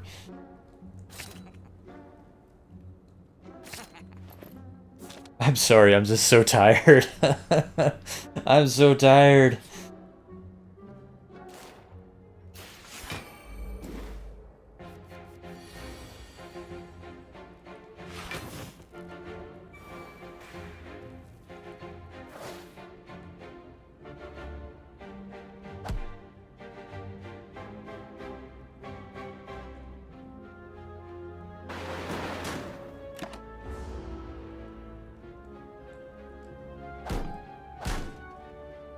Didn't I want strikes, though? Because won't my claw cards increase... Oh, okay. That applies to claws. I'm so tired. I was trying to keep my strikes because I thought my claw cards were powering them up. But no, that is not what was happening.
Okay, there we go.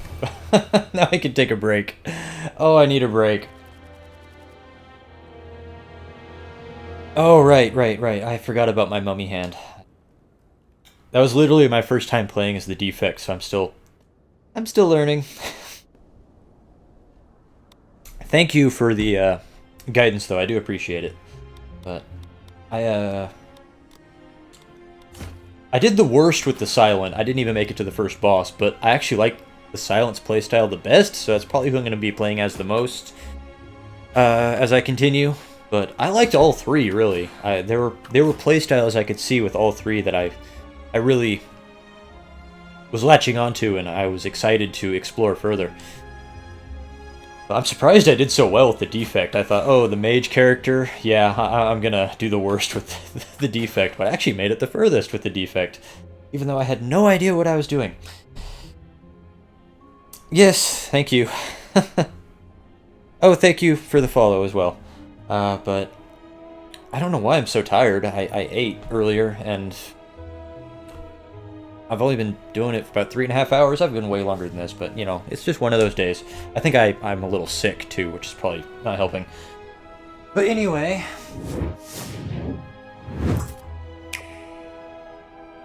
My name is Andrew. I am part of the Switch Focus podcast, where once a week, myself, Andy Corrigan, and Ginny Woo get together and we talk about games and news on the Nintendo Switch. I just got done playing Darkwood and Slay the Spire.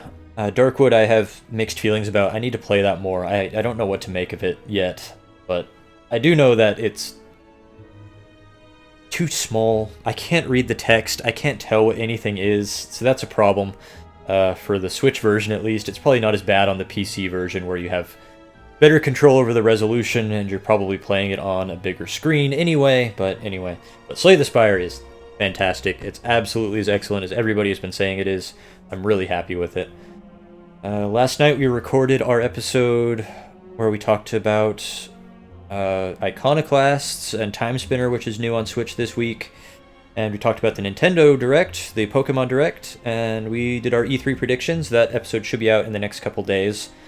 And then next week, of course, is E3, so that'll be a big episode.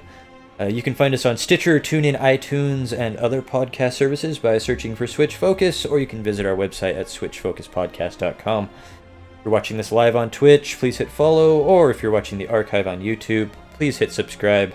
Thank you for watching. I hope to see you again. Oh, I'm tired.